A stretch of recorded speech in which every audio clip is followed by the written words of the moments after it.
ఎవరైనా ಯಾರಾತನು? అద్వితీయుడు అంటే ಅದ್ವಿತೀಯನು ಅಂತಂದ್ರೆ ఏకైక, ಏಕೈಕ, ఒకే ఒక్క, ಒಬ್ಬನೇ ಒಬ್ಬನು. అంటే అతనితో సమానమైన వాడు మరొకడు లేడు. ಆತನೊಂದಿಗೆ ಸಮಾನವಾಗಿರುವಂತವರು ಯಾರೂ ಕೂಡ ಇಲ್ಲ. ఆయన ఎవరో నువ్వు ఎరగాలి. ಆತನ ಯಾರೋ ಎಂಬುದನ್ನ ನೀನು ಅರ್ಥ ಮಾಡ್ಕೋಬೇಕು. కాబట్టి ఆయన ఎవరో నువ్వు ఎరగితేనే, ಆತನು ಯಾರು ಅನ್ನುವಂಥದ್ದನ್ನ ನೀನು ಅರ್ಥಕೊಂಡ್ರೇನೆ ఆయన చేత ఈ లోకానికి పంపబడిన యేసుక్రీస్తును కూడా ఎరగడం సాధ్యం.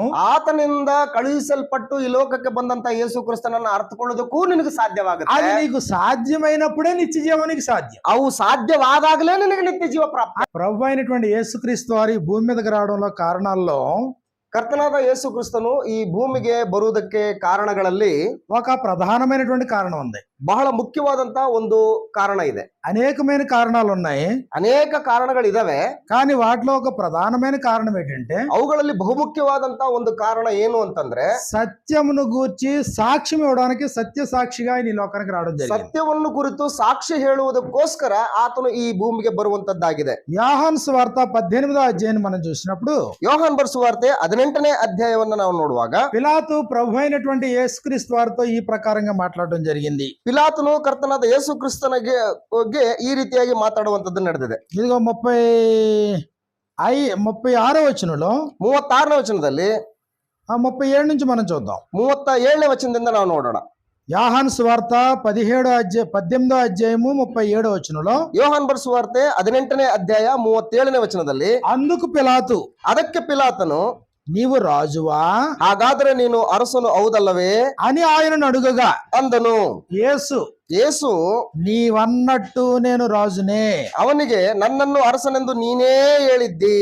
సత్యమును గూర్చి ನಾನು ಸತ್ಯದ ವಿಷಯದಲ್ಲಿ సాక్ష్యం ఇచ్చుటకు నేను పుట్టి తిని. ಸಾಕ್ಷಿ ಹೇಳುವುದಕ್ಕೋಸ್ಕರ ಹುಟ್ಟಿದವನು. అంటే the purpose of Jesus Christ, ಯೇಸು ಕ್ರಿಸ್ತನ ಹುಟ್ಟಿನ ಉದ್ದೇಶ ఆయన పుట్టడంలో గల ఆంతర్యాన్ని తెలియజేశాడు. ಆತನು ಹುಟ್ಟುವುದರಲ್ಲಿರುವಂತಹ ಒಂದು ಆಂತರ್ಯವನ್ನು ತಿಳಿಸ್ಕೊಡ್ತಾ ಇದ್ದಾನೆ. ప్రభువైన యేసుక్రీస్తు వారు ఈ లోకంలో జన్మించడంలో గల ఆంతర్యాన్ని ఇక్కడ మనం చూస్తాం. ಕರ್ತನಾದ ಯೇಸು ಕ್ರಿಸ್ತನು ಈ ಲೋಕದಲ್ಲಿ ಹುಟ್ಟುವುದಕ್ಕೆ ಇರುವಂತಹ ಒಂದು ಆಂತರ್ಯವನ್ನ ನಾವು ಇಲ್ಲಿ ನೋಡ್ತೇವೆ. ఇందు నిమిత్తమే నేను ఈ లోకమునకు వచ్చి తిని, ಅದಕ್ಕೋಸ್ಕರವೇ ಈ ಲೋಕಕ್ಕೆ ಬಂದಿದ್ದೇನೆ. ఇక్కడ పర్పస్ ఏంటి? ఇక్కడ ಇಲ್ಲೇನು ಉದ್ದೇಶ? సత్యమును గూర్చి సాక్ష్యం ఇచ్చుటకు, ಸತ್ಯದ ವಿಷಯದಲ್ಲಿ ಸಾಕ್ಷಿ ಹೇಳುವುದಕ್ಕೋಸ್ಕರ, సత్య సాక్షిగా, ಸತ್ಯ ಸಾಕ್ಷಿಯಾಗಿ యేసు ప్రభు ఈ లోకానికి వచ్చారు. ಯೇಸು ಕ್ರಿಸ್ತನು ಈ ಲೋಕಕ್ಕೆ ಬಂದಿದ್ದಾನೆ. అంటే యేసు ప్రభు ఈ లోకానికి వచ్చేటప్పుడు లోకంలో పరిస్థితి ఎలా ఉంది? ಯೇಸು ಕ್ರಿಸ್ತನು ಈ ಲೋಕಕ್ಕೆ ಬಂದಾಗ ಆವಾಗ ಈ ಲೋಕದಲ್ಲಿ ಯಾವ ರೀತಿಯಾದಂತಹ ಪರಿಸ್ಥಿತಿಗಳಿದ್ದುವು? సత్యము కనుమరుగైపోయింది. ಅಂದ್ರೆ ಸತ್ಯ ಅಂತಕ್ಕಂಥದ್ದು ಕಣ್ಣಿಗೆ ಕಾಣ್ತಾ ಇಲ್ಲ. ಅದು అవాస్తవం వాస్తవమైంది. ಅಂದ್ರೆ ಅಸತ್ಯ ಅನ್ನುವಂಥದ್ದು ಸತ್ಯ ಆಗಿ ಕಾಣ್ತಾ ಇದೆ. వాస్తవం అనేది మరుగైపోయింది. ಅಂದ್ರೆ ವಾಸ್ತವಿಕತೆ ಅನ್ನೋದು ಮುಚ್ಚಿಬಿಟ್ಟಿದೆ, ಮರೆಯಾಗ್ಬಿಟ್ಟಿದೆ. దేవుని గురించి గాని, ದೇವರನ್ನು ಕುರಿತಾಗಲಿ, ఆయన సంకల్పాన్ని గురించి గాని, ಆತನ ಸಂಕಲ್ಪವನ್ನು ಕುರಿತಾಗಲಿ, మానవుని గురించి గాని, ಮಾನವನನ್ನು ಕುರಿತಾಗಲಿ, మరణాన్ని గురించి గాని, ಮರಣವನ್ನು ಕುರಿತಾಗಲಿ, నిత్య జీవాన్ని గురించి గాని, ನಿತ್ಯ ಜೀವನ ಕುರಿತಾಗಲಿ, ఇదిగో మనుషుల్లో నిజం అనేది దాగింది, అబద్ధం అనేది మనుషుల్లో ప్రచారమైంది. ಸತ್ಯ ಅನ್ನುವಂಥದ್ದು ಮುಚ್ಚಾಕಲ್ಪಟ್ಟಿದೆ, ಅಸತ್ಯ ಅನ್ನುವಂಥದ್ದು ಹೊರಗಡೆ ಬಟಾ ಬಯಲಾಗಿದೆ. ఇప్పుడు అలాంటి పరిస్థితుల్లో యేసుప్రభు వచ్చారు భూమి మీదకి. ಅಂತಹ ಪರಿಸ್ಥಿತಿಗಳು ಇದ್ದಂತ ಸಂದರ್ಭದಲ್ಲಿ ಯೇಸು ಕ್ರಿಸ್ತನ ಭೂಮಿಗೆ ಬಂದಿದ್ದಾನೆ. ఆయన ఏం చేయాలి? ఇప్పుడు ಈಗ ಈತನ ಏನ್ ಮಾಡ್ಬೇಕು? ఏది సత్యమో బయలుపాటు చేయాలి. ಯಾವುದು ಸತ್ಯವೋ ಅದನ್ನ ಬಯಲ್ಪಡಿಸ್ಬೇಕು. ఇప్పుడు దేవుని గురించి ఇప్పుడు ఎవరు చెప్పాలి? ఇప్పుడు ಈಗ ದೇವರನ್ನ ಕುರಿತು ಈಗ ಯಾರು ಹೇಳ್ಬೇಕು? ಇವಾಗ సత్య సాక్షిగా వచ్చినటువంటి యేసు ప్రభు చెప్పాలి. ಸತ್ಯ ಸಾಕ್ಷಿಯಾಗಿ ಬಂದಿರತಕ್ಕಂತಹ ಯೇಸು ಕ್ರಿಸ್ತನ ಹೇಳ್ಬೇಕು ಇವಾಗ. అంటే అప్పటికి దేవుని గురించినటువంటి సత్యం మరుగునైపోయింది. ದೇವರನ್ನು ಕುರಿತಾದಂತ ಸತ್ಯ ಮರೆ ಮಾಡಲ್ಪಟ್ಬಿಟ್ಟಿದೆ. ఆ మనుషులు తమ దుర్నీతి వలన సత్యాన్ని అడ్డగిస్తూ ఉన్నారు. ಮನುಷ್ಯರು ತಮ್ಮ ದುಷ್ಟತನದ ಮೂಲಕ ಸತ್ಯವನ್ನ ಅಣಗಿಸ್ತಾ ಇದ್ದಾರೆ. ఇదిగో సృష్టికర్తకు బదులుగా సృష్టాన్ని సేవిస్తున్నారు, దాన్నే దేవుడు దేవత అనుకుంటున్నారు. ಸೃಷ್ಟಿಕರ್ತನಿಗೆ ಬದಲಾಗಿ ಸೃಷ್ಟಿ ವಸ್ತುಗಳನ್ನ ಪೂಜೆ ಮಾಡ್ತಾ ಇದ್ದಾರೆ, ಅವುಗಳನ್ನ ದೇವತೆಗಳೆಂಬುದಾಗಿ ಅವರು ಅನುಸರಿಸ್ತಾ ಇದ್ದಾರೆ. అక్షయుడకు దేవుని యొక్క మహిమను క్షేమగు మనుషుల యొక్కయు, పక్షుల యొక్కయు, చతుష్పాద జంతువుల యొక్కయు, పురుగుల యొక్కయు ప్రతిమలుగా మార్చేశారు. ಲಯವಿಲ್ಲದ ದೇವರ ಮಹಿಮೆಯನ್ನು ಬಿಟ್ಟು ಲಯವಾಗುವ ಪಶು ಪಕ್ಷಿ ಸರ್ಪಾದಿಗಳ ಮೂರ್ತಿಯನ್ನು ಮಾಡಿಕೊಂಡು ಅದಕ್ಕೆ ಅಡ್ಡ ಬೀಳ್ತಾ ಇದ್ದಾರೆ. కాబట్టి ఇప్పుడు యేసు ప్రభు వచ్చాడు. ಈಗ ಯೇಸು ಕ್ರಿಸ್ತನ್ ಬಂದಿದ್ದಾನೆ సత్య సాక్షిగా, ಸತ್ಯ ಸಾಕ್ಷಿಯಾಗಿ. ఆయన ఇచ్చే సాక్ష్యాన్ని మనం నమ్ముతామా? ಆತನು ಕೊಡುವಂತ ಸಾಕ್ಷಿಯನ್ನ ನಾವು ನಂಬ್ತಾ ಇದ್ದೀವ? అనేక సంగతుల గురించి సాక్ష్యం ఇచ్చాడు. ಅನೇಕ ವಿಷಯಗಳನ್ನು ಕುರಿತು ಯೇಸು ಕ್ರಿಸ್ತನ್ ಸಾಕ್ಷಿ ಹೇಳಿದ್ದಾನೆ. మానవ జీవన విధానాన్ని గురించి, ಮಾನವನ ಜೀವನ ಶೈಲಿಯನ್ನು ಕುರಿತು అనేకమైన ఉపమానాల రీతిలో, ಅನೇಕವಾದಂತ ಉಪಮಾನಗಳ ಮೂಲಕ దేవుని యొక్క రాజ్యాన్ని గురించి, ದೇವರ ರಾಜ್ಯವನ್ನು ಕುರಿತು అనేకమైనటువంటి సంగతులు ಅನೇಕ ಸಂಗತಿ ಸಂಗತಿಗಳನ್ನ, దేవుని గూర్చి ದೇವರನ್ನು ಕುರಿತು అనేకమైన సంగతులు, ಅನೇಕ ಸಂಗತಿಗಳನ್ನ, మృతుల పునరుద్ధారణను గూర్చి, ಸತ್ತವರು ಎದ್ದು ಬರುವಂತಹ ವಿಷಯವನ್ನ, నిత్యమైన తీర్పును గూర్చి, ನಿತ್ಯವಾದ ನ್ಯಾಯ ತೀರ್ಪನ್ನು ಕುರಿತು, శాశ్వతమైనటువంటి నిత్యత్వం పరలోకాన్ని గూర్చి, ಶಾಶ್ವತವಾದ ನಿತ್ಯ ಜೀವ ಪರಲೋಕವನ್ನು ಕುರಿತು, ఆత్మ శరీరాన్ని గూర్చి, ಆತ್ಮ ಮತ್ತು ಶರೀರವನ್ನು ಕುರಿತು, ఇదిగో పరిశుద్ధుల యొక్క సంఘాన్ని గూర్చి ಪರಿಶುದ್ಧರ ಒಂದು ಸಭೆಯನ್ನು ಕುರಿತು అనేకమైన సంగతులను ఆయన బయలుపాటు చేశాడు. ಅನೇಕ ಸಂಗತಿಗಳನ್ನ ಆತನು ಬಯಲ್ಪಡಿಸಿದ್ದಾನೆ. యోహాను సువార్త 1:18 మనం చూసినప్పుడు, ಯೋಹಾನ್ ಬರೆಸುವಾರ್ತೆ 1ನೇ ಅಧ್ಯಾಯ 18ನೇ ವಚನ ನೋಡಿದ್ರೆ, ఎప్పుడైనను దేవుని చూడలేదు, ಯಾರು ಎಂದು ದೇವರನ್ನು ಕಾಣಲಿಲ್ಲ. అంటే అంతకు పూర్వం ఎవరో ఆయన చూడలేదు, ఎప్పుడు చూడలేదు. ಅದಕ್ಕಿಂತ ಮೊದಲು ದೇವರನ್ನ ಯಾರು ಎಂದೂ ಕೂಡ ಕಂಡಿಲ್ಲ. తండ్రి రొమ్మునున్న అద్వితీయ కుమారుడే ఆయనను బయలుపరిచెను. ಯಾವನು ಏಕಪುತ್ರನು ಸ್ವತಃ ದೇವರು ಆಗಿದ್ದು ತಂದೆಯ ಎದೆಯಲ್ಲಿದ್ದಾನೋ ಆತನೇ ತಿಳಿಯಪಡಿಸಿದನು. అంటే ఇప్పుడు దేవుని గురించి ఎవరు చెప్పాలి? ఇప్పుడు ಅಂದ್ರೆ ದೇವರನ್ನು ಕುರಿತು ಯಾರು ಹೇಳ್ಬೇಕು ಇವಾಗ? ఆయన కుమారుడే చెప్పాల. ಆತನ ಮಗನೇ ಹೇಳ್ಬೇಕು ಇವಾಗ. అంతకు ముందు ఎవరూ చూడలేదు. ಅದಕ್ಕಿಂತ ಮೊದಲು ದೇವರನ್ನ ಯಾರು ಕೂಡ ಕಂಡಿಲ್ಲ. బహుశా ఊహించుండొచ్చు, ಪ್ರಾಯಶಃ ಅವರು ಊಹೆ ಮಾಡಿರಬಹುದು, లేకపోతే వారి అనుభవాన్ని తెలియజేయచ్చు, ಇಲ್ಲ ಅಂತಂದ್ರೆ ಅವರ ಅನುಭವಗಳನ್ನ ತಿಳಿಪಡಿಸಬಹುದು. మనుషులు తమ తమ అభిప్రాయాన్ని బట్టి ఇదిగో దేవుడు అంటే ఇది ఇలా అని అనుకుని ఉండొచ్చు. ಮನುಷ್ಯರು ತಮ್ಮ ತಮ್ಮ ಅಭಿಪ್ರಾಯಗಳಿಂದ ಈಗ ದೇವರು ಅಂತಂದ್ರೆ ಹಿಂಗೆ ಹಿಂಗೆ ಹಿಂಗೆ ಅಂತ ಹೇಳಿರ್ಬಹುದು. కానీ ప్రభువైన యేసుక్రీస్తు వారు ಆದ್ರೆ ಕರ್ತನಾದ ಯೇಸು ಕ್ರಿಸ್ತನು సత్య సాక్షిగా, ಸತ್ಯ ಸಾಕ್ಷಿಯಾಗಿ ఆయన ఈ లోకానికి వచ్చి ಆತನ ಈ ಲೋಕಕ್ಕೆ ಬಂದು అన్నిటిని గూర్చి సత్యాన్ని తెలియజేసి ಎಲ್ಲವನ್ನ ಕುರಿತು ಸತ್ಯವನ್ನು ತಿಳಿಸಿಕೊಟ್ಟಿದ್ದಾನೆ. ప్రభువైన యేసుక్రీస్తు వారు చివరిసారిగా ఆయన చేసినటువంటి ప్రార్థన మనం గమనించినప్పుడు, ಕರ್ತನಾದ ಯೇಸು ಕ್ರಿಸ್ತನು ಕೊನೆ ಸಾರಿ ಆತನು ಮಾಡಿದಂತ ಪ್ರಾರ್ಥನೆಯನ್ನ ಗಮನಿಸುವಾಗ యోహాను సువార్త ಯೋಹಾನ್ ಬರೆಸುವಾರ್ತೆ 17వ అధ్యాయము 17ನೇ ಅಧ್ಯಾಯದಲ್ಲಿ 3వ వచనంలో మనకి ఇలా వ్రాయబడింది. 3ನೇ ವಚನದಲ್ಲಿ ನಮಗೆ ಈ ರೀತಿಯಾಗಿ ಬರೆಯಲ್ಪಟ್ಟಿದೆ. యోహాను సువార్త 17వ అధ్యాయము 3వ వచనంలో, ಯೋಹಾನ್ ಬರೆಸುವಾರ್ತೆ 17ನೇ ಅಧ್ಯಾಯ 3ನೇ ವಚನದಲ್ಲಿ, చేయుటకు ప్రభు ఆయనకు అప్పగించినటువంటి పని అంతా ముగించిన తర్వాత, ದೇವರು ಕರ್ತನಾದ ಯೇಸು ಕ್ರಿಸ್ತನಿಗೆ ಕೊಟ್ಟ ಕೆಲಸವನ್ನೆಲ್ಲವನ್ನು ಕೂಡ ನೆರವೇರಿಸಿದ ಮೇಲೆ, చేయుటకు నీవు నాకు అప్పగించిన పనిని సంపూర్ణము చేసి నేను మహింపరిచాను భూమి మీద అన్నాడు. ತಂದೆ ಕಾಲ ಬಂದಿದೆ, ನೀನು ನನಗೆ ಕೊಟ್ಟಂತ ಎಲ್ಲ ಕೆಲಸವನ್ನು ನಾನು ಮಾಡಿ ಮುಗಿಸಿದ್ದೇನೆ ಅಂತ ಹೇಳ್ತಾ కానీ ಇದ್ದಾನೆ. 3వ వచనంలో చెప్తున్నాడు, 3ನೇ ವಚನದಲ್ಲಿ ಹೇಳ್ತಾ ಇದ್ದಾನೆ, అద్వితీయ సత్య దేవుడు అయిన నిన్నును, ಒಬ್ಬನೇ ಸತ್ಯ ದೇವರಾಗಿರುವ ನಿನ್ನನ್ನು, అద్వితీయ సత్య దేవుడు అయిన నిన్నును, ಒಬ್ಬನೇ ಸತ್ಯ ದೇವರಾಗಿರುವ ನಿನ್ನನ್ನು, నీవు పంపిన యేసుక్రీస్తును ఎరుగుటయే నిత్య జీవము అని. ನೀನು ಕಳಿಸಿಕೊಟ್ಟ ಯೇಸು ಕ್ರಿಸ್ತನನ್ನೂ ತಿಳಿಯುವುದೇ ನಿತ್ಯ ಜೀವವು ಅಂತ ಹೇಳ್ತಾ ఇక్కడ ಇದ್ದಾನೆ. నిత్య జీవాన్ని కాస్త అందుబాటులోకి తీసుకొచ్చి చూపించాడు. ಅಂದ್ರೆ ಈ ನಿತ್ಯ ಜೀವವನ್ನ ಸ್ವಲ್ಪ ನಮಗೆ ಕೈಗೆಟುಕುವಂತ ರೀತಿಯಲ್ಲಿ ತಂದು ಇರಿಸಿದ್ದಾನೆ. ಇವಾಗ ఎరుగుటయే నిత్య జీవము, ತಿಳಿಯುವಂತದ್ದೇ ನಿತ್ಯ ಜೀವ ಅಂತ ಹೇಳ್ತಾ ಇದ್ದಾನೆ. ఎవరిని గూర్చి? ಯಾರನ್ನ ಕುರಿತು? ఒకటి దేవుని గూర్చి, ಒಂದನೇದಾಗಿ ದೇವರನ್ನ ಕುರಿತು, రెండు ఆయన చేత పంపబడిన యేసుక్రీస్తుని గూర్చి, ಎರಡನೇದಾಗಿ ಆತನಿಂದ ಕಳುಹಿಸಲ್ಪಟ್ಟಂತಹ ಯೇಸು ಕ್ರಿಸ್ತನನ್ನ ಕುರಿತು. దేవుని గూర్చి ఏమని ఎరగాలి? ದೇವರನ್ನ ಕುರಿತು ಏನಂತ ಅರ್ಥಕೊಳ್ಬೇಕು? ప్రభు అయిన యేసుక్రీస్తుని గూర్చి ఏమని ఎరగాల? ಕರ್ತನಾದ ಯೇಸು ಕ್ರಿಸ್ತನನ್ನ ಕುರಿತು ಏನಂತ ಅರ್ಥ ఈ ಮಾಡ್ಬೇಕು? మాటలు చెప్పింది ఎవరిది? ಈ ಮಾತನ್ನ ಹೇಳಿದ್ ಯಾರು? సత్య సాక్షి. ಸತ್ಯ ಸಾಕ್ಷಿ.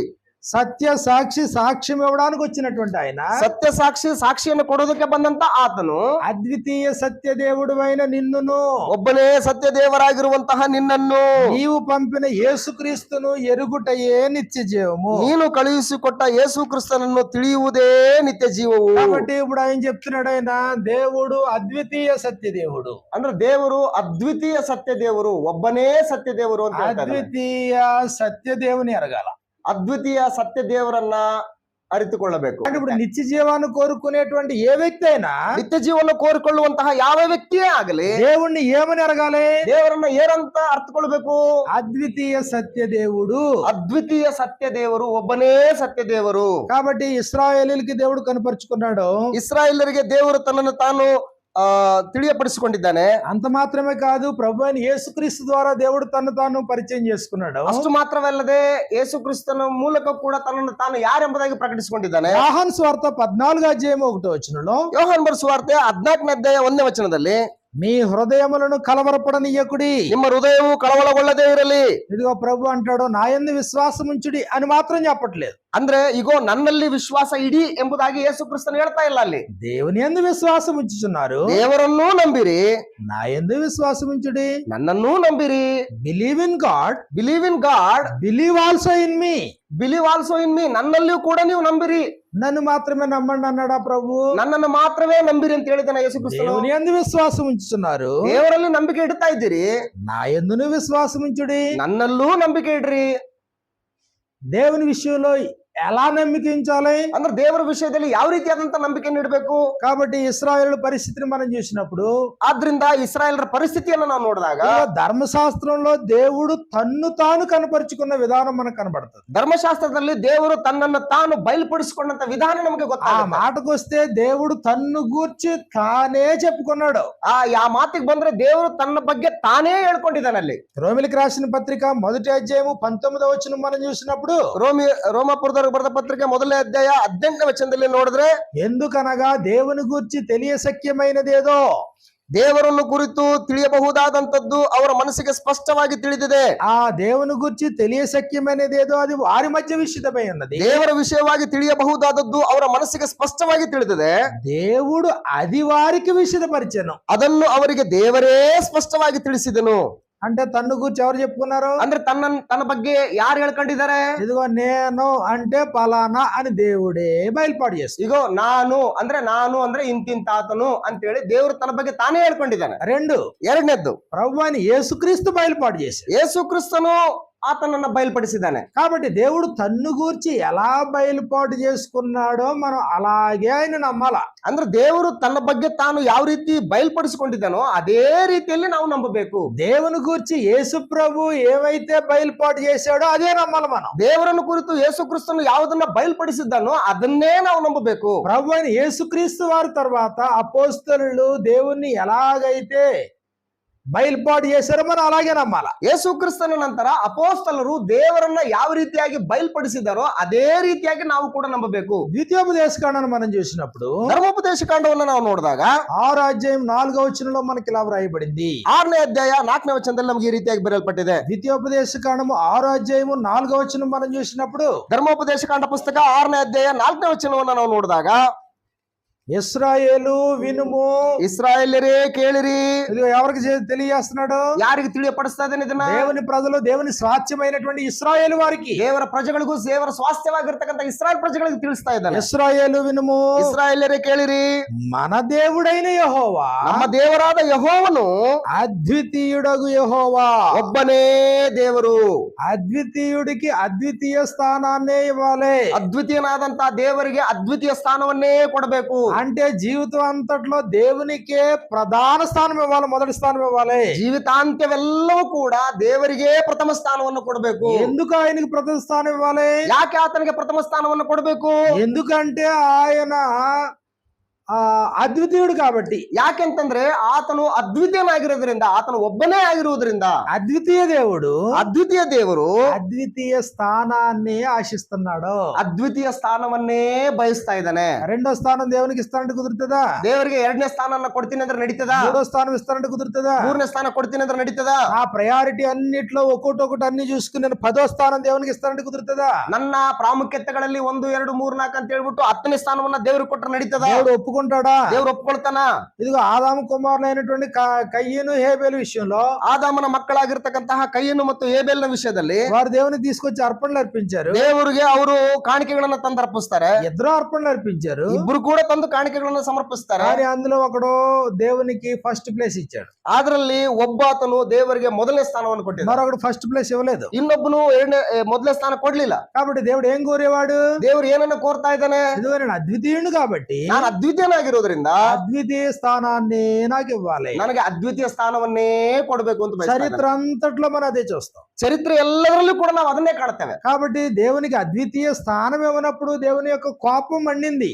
ದೇವರಿಗೆ ಅದ್ವಿತೀಯ ಸ್ಥಾನವನ್ನ ಕೊಡದೇ ಇದ್ದಂತ ಸಂದರ್ಭದಲ್ಲಿ ದೇವರ ಕೋಪ ಅವರ ಮೇಲೆ ಬಯಲ್ಪಟ್ಟಿದೆ. ఇప్పుడు ఇశ్రాయేలీయులతో చెప్తున్నాడు, ಈಗ ಇಸ್ರಾಯೇಲರಿಗೆ ಹೇಳ್ತಾ ಇದ್ದಾನೆ, నేను తప్ప వేరొక దేవుణ్ణి ఉండకూడదు, ನಾನಲ್ಲದೆ ನಿಮಗೆ ಬೇರೆ ದೇವರುಗಳು ಇರಬಾರದು. ఆయన ఆకాశం ఎందే గాని కింద భూమి ఎందే గాని భూమి కింద ఉండే నేల ఎందే గాని ఉండే దేని రూపంలో విగ్రహంలో మీరు చేసుకోకూడదు. ಮೇಲೆ ಆಕಾಶಗಳಲ್ಲಾಗಲಿ ಭೂಮಿಯಲ್ಲಾಗಲಿ ಭೂಮಿಯ ಕೆಳಗಡೆ ನೀರಿನಲ್ಲಾಗಲಿ ಸಮುದ್ರದಲ್ಲಾಗಲಿ ಯಾವ ಮೂರ್ತಿಯನ್ನು ಮಾಡ್ಕೊಳ್ಬಾರ್ದು. ಅದಕ್ಕೆ ನೀವು ಅಡ್ಡ ಬೀಳಬಾರದು. దానికి మీరు సాగిలి పడకూడదు, నమస్కరించకూడదు, పూజించకూడదు. ಅದಕ್ಕೆ ನೀವು ಅಡ್ಡ ಬೀಳಬಾರದು, ಪೂಜೆ ಮಾಡಬಾರದು, ಅದಕ್ಕೆ ನೀವು ನಮಸ್ಕಾರ ಮಾಡಬಾರದು. ನಿಲ್ಲಿಸಬಾರ್ದು. యాలి అనగా ಯಾಕೆಂತಂದ್ರೆ దేవుడు యెహోవానైన నేను రోషము కలిగినటువంటి దేవుణ్ణి. ನಿಮ್ಮ ದೇವರಾಗಿರ್ತಕ್ಕಂತ ಯೆಹೋವನೆಂಬ ನಾನು ರೋಷವುಳ್ಳಂತ ದೇವರಾಗಿದ್ದೀನಿ. అంటే ఆయనకి సమాన స్థితిలో ఎవరిని నిలబెట్టొద్దు. ಅಂದ್ರೆ ಆತನ ಒಂದು ಸಮಾನ ಸ್ಥಿತಿಯಲ್ಲಿ ಯಾರನ್ನು ಕೂಡ ನೀವು ನಿಲ್ಲಿಸಬಾರ್ದು. ప్రభువైన యేసుక్రీస్తు వారు అదే విషయాల గురించి మాట్లాడుతూ ಕರ್ತನಾದ ಯೇಸು ಕ್ರಿಸ್ತನು ಅದೇ ವಿಷಯವಾಗಿ ಮಾತಾಡ್ತಾ, ఎవడైనను నన్ను వెంబడింపగోరిని ఎడల ಯಾರಾದ್ರೂ ನನ್ನನ್ನು ಹಿಂಬಾಲಿಸುವುದಾದರೆ, లోకస్వార్త 14వ అధ్యాయము 25వ వచనం నుంచి మనకి ఇలా రాయబడింది. ಲೋಕನ್ ಬರೆಸುವಾರ್ತೆ 14ನೇ ಅಧ್ಯಾಯ 25ನೇ ವಚನದಲ್ಲಿ ನಮಗೆ ಈ ರೀತಿಯಾಗಿ ఎవడైనను నన్ను ಬರೆಯಲ್ಪಟ್ಟಿದೆ. వెంబడింపగోరిని ఎడల తన తల్లిని తండ్రిని భార్యను పిల్లలను అన్నదమ్ములను అక్క చెల్లెండును చివరికి తన ప్రాణమును సహా ద్వేషింపకుండే అలాంటి వాడు నాకు శిష్యుడు కానారడు. ಯಾವನಾದ್ರೂ ನನ್ನನ್ನು ಹಿಂಬಾಲಿಸುವುದಾದರೆ ತನಗಿಂತಲೂ ತನ್ನ ಹೆಂಡತಿ ಮಕ್ಕಳು ಮನೆ ಆಸ್ತಿ ಅಂತಸ್ತಿ ಇವೆಲ್ಲವುಗಳಿಗಿಂತಲೂ ಕೂಡ ಹೆಚ್ಚಾದ ಪ್ರೀತಿಯನ್ನು ನನ್ನ ಮೇಲೆ ಇಡ್ಲಿಲ್ಲ ಅಂದ್ರೆ ನನಗೆ ಆತನ ಯೋಗ್ಯನಲ್ಲ ಅಂತ ಹೇಳ್ತಾರೆ. కాబట్టి అద్వితీయ దేవుడు ಅದ್ವಿತೀಯನಾದಂತ ದೇವರು అద్వితీయ స్థానాన్నే ఇశ్రాయేలు వారి నుంచి ఆశించాడు. ಇಸ್ರಾಯೇಲರಿಂದ ಅದ್ವಿತೀಯ ಸ್ಥಾನವನ್ನೇ ಆತನು ಬಯಸ್ತಾ ಇದ್ದಾನೆ. ద్వితీయోపదేశ కాండము 6వ అధ్యాయము 4-5 వచనాలు మనకి ఇలా వ్రాయబడ్డాయి. ಧರ್ಮೋಪದೇಶ ಕಂಡ ಪುಸ್ತಕ 6ನೇ ಅಧ್ಯಾಯ 4-5-6 ವಚನದಲ್ಲಿ ಈ ರೀತಿಯಾಗಿ ಬರೆಯಲ್ಪಟ್ಟಿದೆ. ఇశ్రాయేలు వినుము, ಇಸ್ರಾಯೇಲರೇ ಕೇಳಿರಿ, మన దేవుడైన యెహోవా అద్వితీయుడగు యెహోవా ನಮ್ಮ ದೇವರಾದಂತ ಯೆಹೋವನು ಒಬ್ಬನೇ ದೇವರು.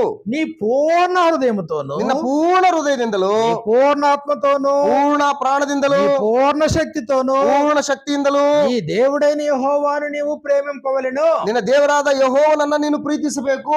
ఇది మొదటి ఆజ్ఞ. ಇದು ಮೊದಲನೇ ಆಜ್ಞೆ. ఇది ప్రధానమైనటువంటి ఆజ్ఞ. ಇದು ಬಹಳ ಮುಖ್ಯವಾದಂತ ಆಜ್ಞೆ. కాబట్టి ఇశ్రాయేలు వారికి దేవుడు తన్ను తాను కనుపరుచుకున్నాడు. ದೇವರು ಇಸ್ರಾಯೇಲರಿಗೆ ತನ್ನನ್ನು ತಾನು ಪ್ರಕಟಪಡಿಸಿಕೊಂಡಿದ್ದಾನೆ. ఇదిగో ధర్మశాస్త్రంలో మోషే ద్వారా దేవుడు ఈ ప్రకారంగా చెప్పాడు. ಧರ್ಮಶಾಸ್ತ್ರದ ಮುಖಾಂತರ ಮೋಶೆ ಮುಖಾಂತರ ದೇವರು ತನ್ನನ್ನು ತಾನು ಈ ರೀತಿಯಾಗಿ ಪ್ರಕಟಿಸಿಕೊಂಡಿದ್ದಾನೆ. ఏమని చెప్పాడు ఇశ్రాయేలుకి? ಇಸ್ರಾಯೇಲರಿಗೆ ಏನಂತ ಹೇಳಿಕೊಂಡಿದ್ದಾನೆ? ఇశ్రాయేలు వినుము, ಇಸ್ರಾಯೇಲರೇ ಕೇಳಿರಿ, మన దేవుడైన యెహోవా ನಮ್ಮ ದೇವರಾದ ಯೆಹೋವನು అద్వితీయుడు, ಒಬ್ಬನೇ ದೇವರು. సమానమైన వాడు ఇంకెవరు లేరు. ಆತನಿಗೆ ಸಮಾನನಾಗಿರ್ತಕ್ಕಂಥ ಆತನು ಯಾರು ಕೂಡ ఆయన ಇಲ್ಲ. ఏకైక దేవుడు. ಆತನೇ ಏಕೈಕ ದೇವರು. ధర్మశాస్త్రంలో పాత నిబంధనలో ప్రవక్తల వచనాల్లో మనకి ఇదే సంగతి మనం చూస్తాం. ಧರ್ಮಶಾಸ್ತ್ರದಲ್ಲಿ ಪ್ರವಾದಿಗಳ ಗ್ರಂಥಗಳಲ್ಲಿ ಇದೇ ವಿಷಯವನ್ನು ನಮಗೆ ಕಾಣಬರ್ತದೆ. కీర్తన గ్రంథము 86వ కీర్తనలో, ಕೀರ್ತನೆಗಳ ಗ್ರಂಥ 86ನೇ ಕೀರ್ತನೆಯಲ್ಲಿ 86వ కీర్తన 8వ వచనంలో మనకి ఇలా వ్రాయబడింది. ಕೀರ್ತನೆಗಳ ಗ್ರಂಥ 86ನೇ ಕೀರ್ತನೆ 8ನೇ ವಚನದಲ್ಲಿ ನಮಗೆ ಈ ರೀತಿಯಾಗಿ ಬರೆಯಲ್ಪಟ್ಟಿದೆ.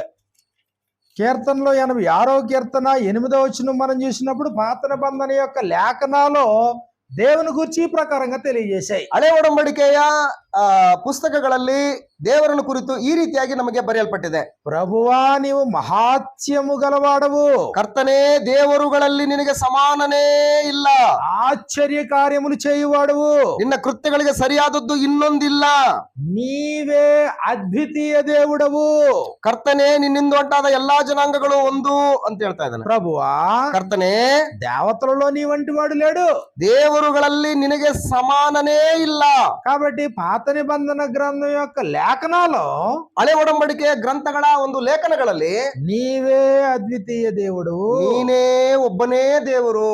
కాబట్టి అద్వితీయుడు అనేటువంటి సంగతినే తెలియజేయడం జరిగింది. ಅದ್ವಿತೀಯನು ಅನ್ನುವಂತ ವಿಷಯವನ್ನ ತಿಳಿಯಪಡಿಸುವಂತದ್ದು ನಡೆದಿದೆ. కాబట్టి ఇశ్రాయేలీల మధ్యలో అనేక సందర్భాల్లో దేవుణ్ణి నిరూపించేటువంటి ప్రయత్నం జరిగింది. ಇಸ್ರಾಯೇಲರ ಪ್ರಜೆಗಳ ಮಧ್ಯದಲ್ಲಿ ದೇವರನ್ನ ನಿರೂಪಿಸುವಂತ ಒಂದು ಸಂದರ್ಭಗಳು ನಡೆದಿದ್ದಾವೆ. శత్రువులు ఇశ్రాయేల్ మీద పడినప్పుడు, ಶತ್ರುಗಳು ಇಸ್ರಾಯೇಲರ ಮೇಲೆ ಮುಗಿಬಿದ್ದಂತ ಸಂದರ್ಭದಲ್ಲಿ, లేకపోతే ఇశ్రాయేలు వారు ప్రయాణం చేసేటప్పుడు, ಇಸ್ರಾಯೇಲರು ಪ್ರಯಾಣ ಮಾಡುವಂತ ಸಂದರ್ಭದಲ್ಲಿ లోకమందున్న వారిలో మీరు నమ్మేటువంటి దేవుడే దేవుడు, ಲೋಕದಲ್ಲಿರ್ತಕ್ಕಂಥವರುಗಳು ನೀವು ನಂಬುವಂತ ದೇವರೇ ದೇವರಾಗಿದ್ದಾನೆ, ఆయనే అద్వితీయుడు అని నిరూపించబడాల.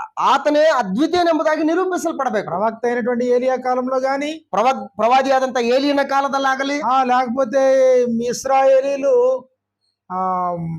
ప్రయాణం చేస్తున్నప్పుడు గాని, ಇಸ್ರಾಯೇಲರು ಪ್ರಯಾಣ ಮಾಡುವಂತ ಸಂದರ್ಭದಲ್ಲಾಗಲಿ, లేకపోతే తండ్రి అయినటువంటి దేవుడు ఇశ్రాయేలు వారిని విడిపించడానికి ఐగుప్తు మీద ఆయన పలు రకాలైన తెగుళ్లు రప్పించినప్పుడు గాని, ಇಸ್ರಾಯೇಲರನ್ನ ಐಗುಪ್ತ ದೇಶದಿಂದ ಬಿಡಿಸುವಂತ ಸಂದರ್ಭದಲ್ಲಿ ಅನೇಕ ವಿಧವಾದಂತ ಉಪದ್ರವಗಳನ್ನ ಬರಮಾಡಿದಂತ ಸಂದರ್ಭದಲ್ಲಿ లోకమందు ఉన్న వారందరిలో ఆయనే దేవుడు అని ప్రజలు నమ్మాలి. ಲೋಕದಲ್ಲಿರುವವರೆಲ್ಲರಿಗಿಂತಲೂ ಕೂಡ ಆತನೇ ದೇವರು ಎಂಬುದಾಗಿ ಅದರಲ್ಲಿ ನಿರೂಪಿಸಲ್ಪಟ್ಟಿದ್ದಾನೆ. యెషయా గ్రంథం 37వ అధ్యాయాన్ని మనం చూసినప్పుడు, ಯೆಶಾಯನ ಗ್ರಂಥ 37ನೇ ಅಧ್ಯಾಯನ ನೋಡಿದ್ರೆ, కాబట్టి అక్కడ రాజు అయినటువంటి హిజ్కియా పైకి శత్రువులు దండెత్తొచ్చారు. ಅಲ್ಲಿ ಅರಸನಾದಂತಹ ಹಿಜ್ಕೀಯನ ಮೇಲೆ ಶತ್ರುಗಳು ದಂಡೆತ್ತಿ ಬರ್ತಾ ಇದ್ದಾರೆ. కాబట్టి అలాంటి పరిస్థితుల్లో ప్రజలు భయపడేటువంటి పరిస్థితి ఏర్పడింది. ಅಂತಹ ಸಂದರ್ಭಗಳಲ್ಲಿ ಪ್ರಜೆಗಳು ಭಯಪಡುವಂತ ಸಂದರ್ಭ ಏರ್ಪಟ್ಟಿದೆ. కాబట్టి దానికి సమాధానంగా లేదు, మన దేవుడు అద్వితీయుడు అనేటువంటి సంగతిని ಇಲ್ಲ, రాజు అయినటువంటి హిజ్కియా తెలియజేస్తూ ఉన్నాడు తన ప్రార్థన ద్వారా. ತನ್ನ ಪ್ರಾರ್ಥನೆ ಮುಖಾಂತರ ಹಿಜ್ಕೀಯನು ತನ್ನ ಪ್ರಜೆಗಳಿಗೆ ತಿಳಿಪಡಿಸ್ತಾ ಇದ್ದಾನೆ,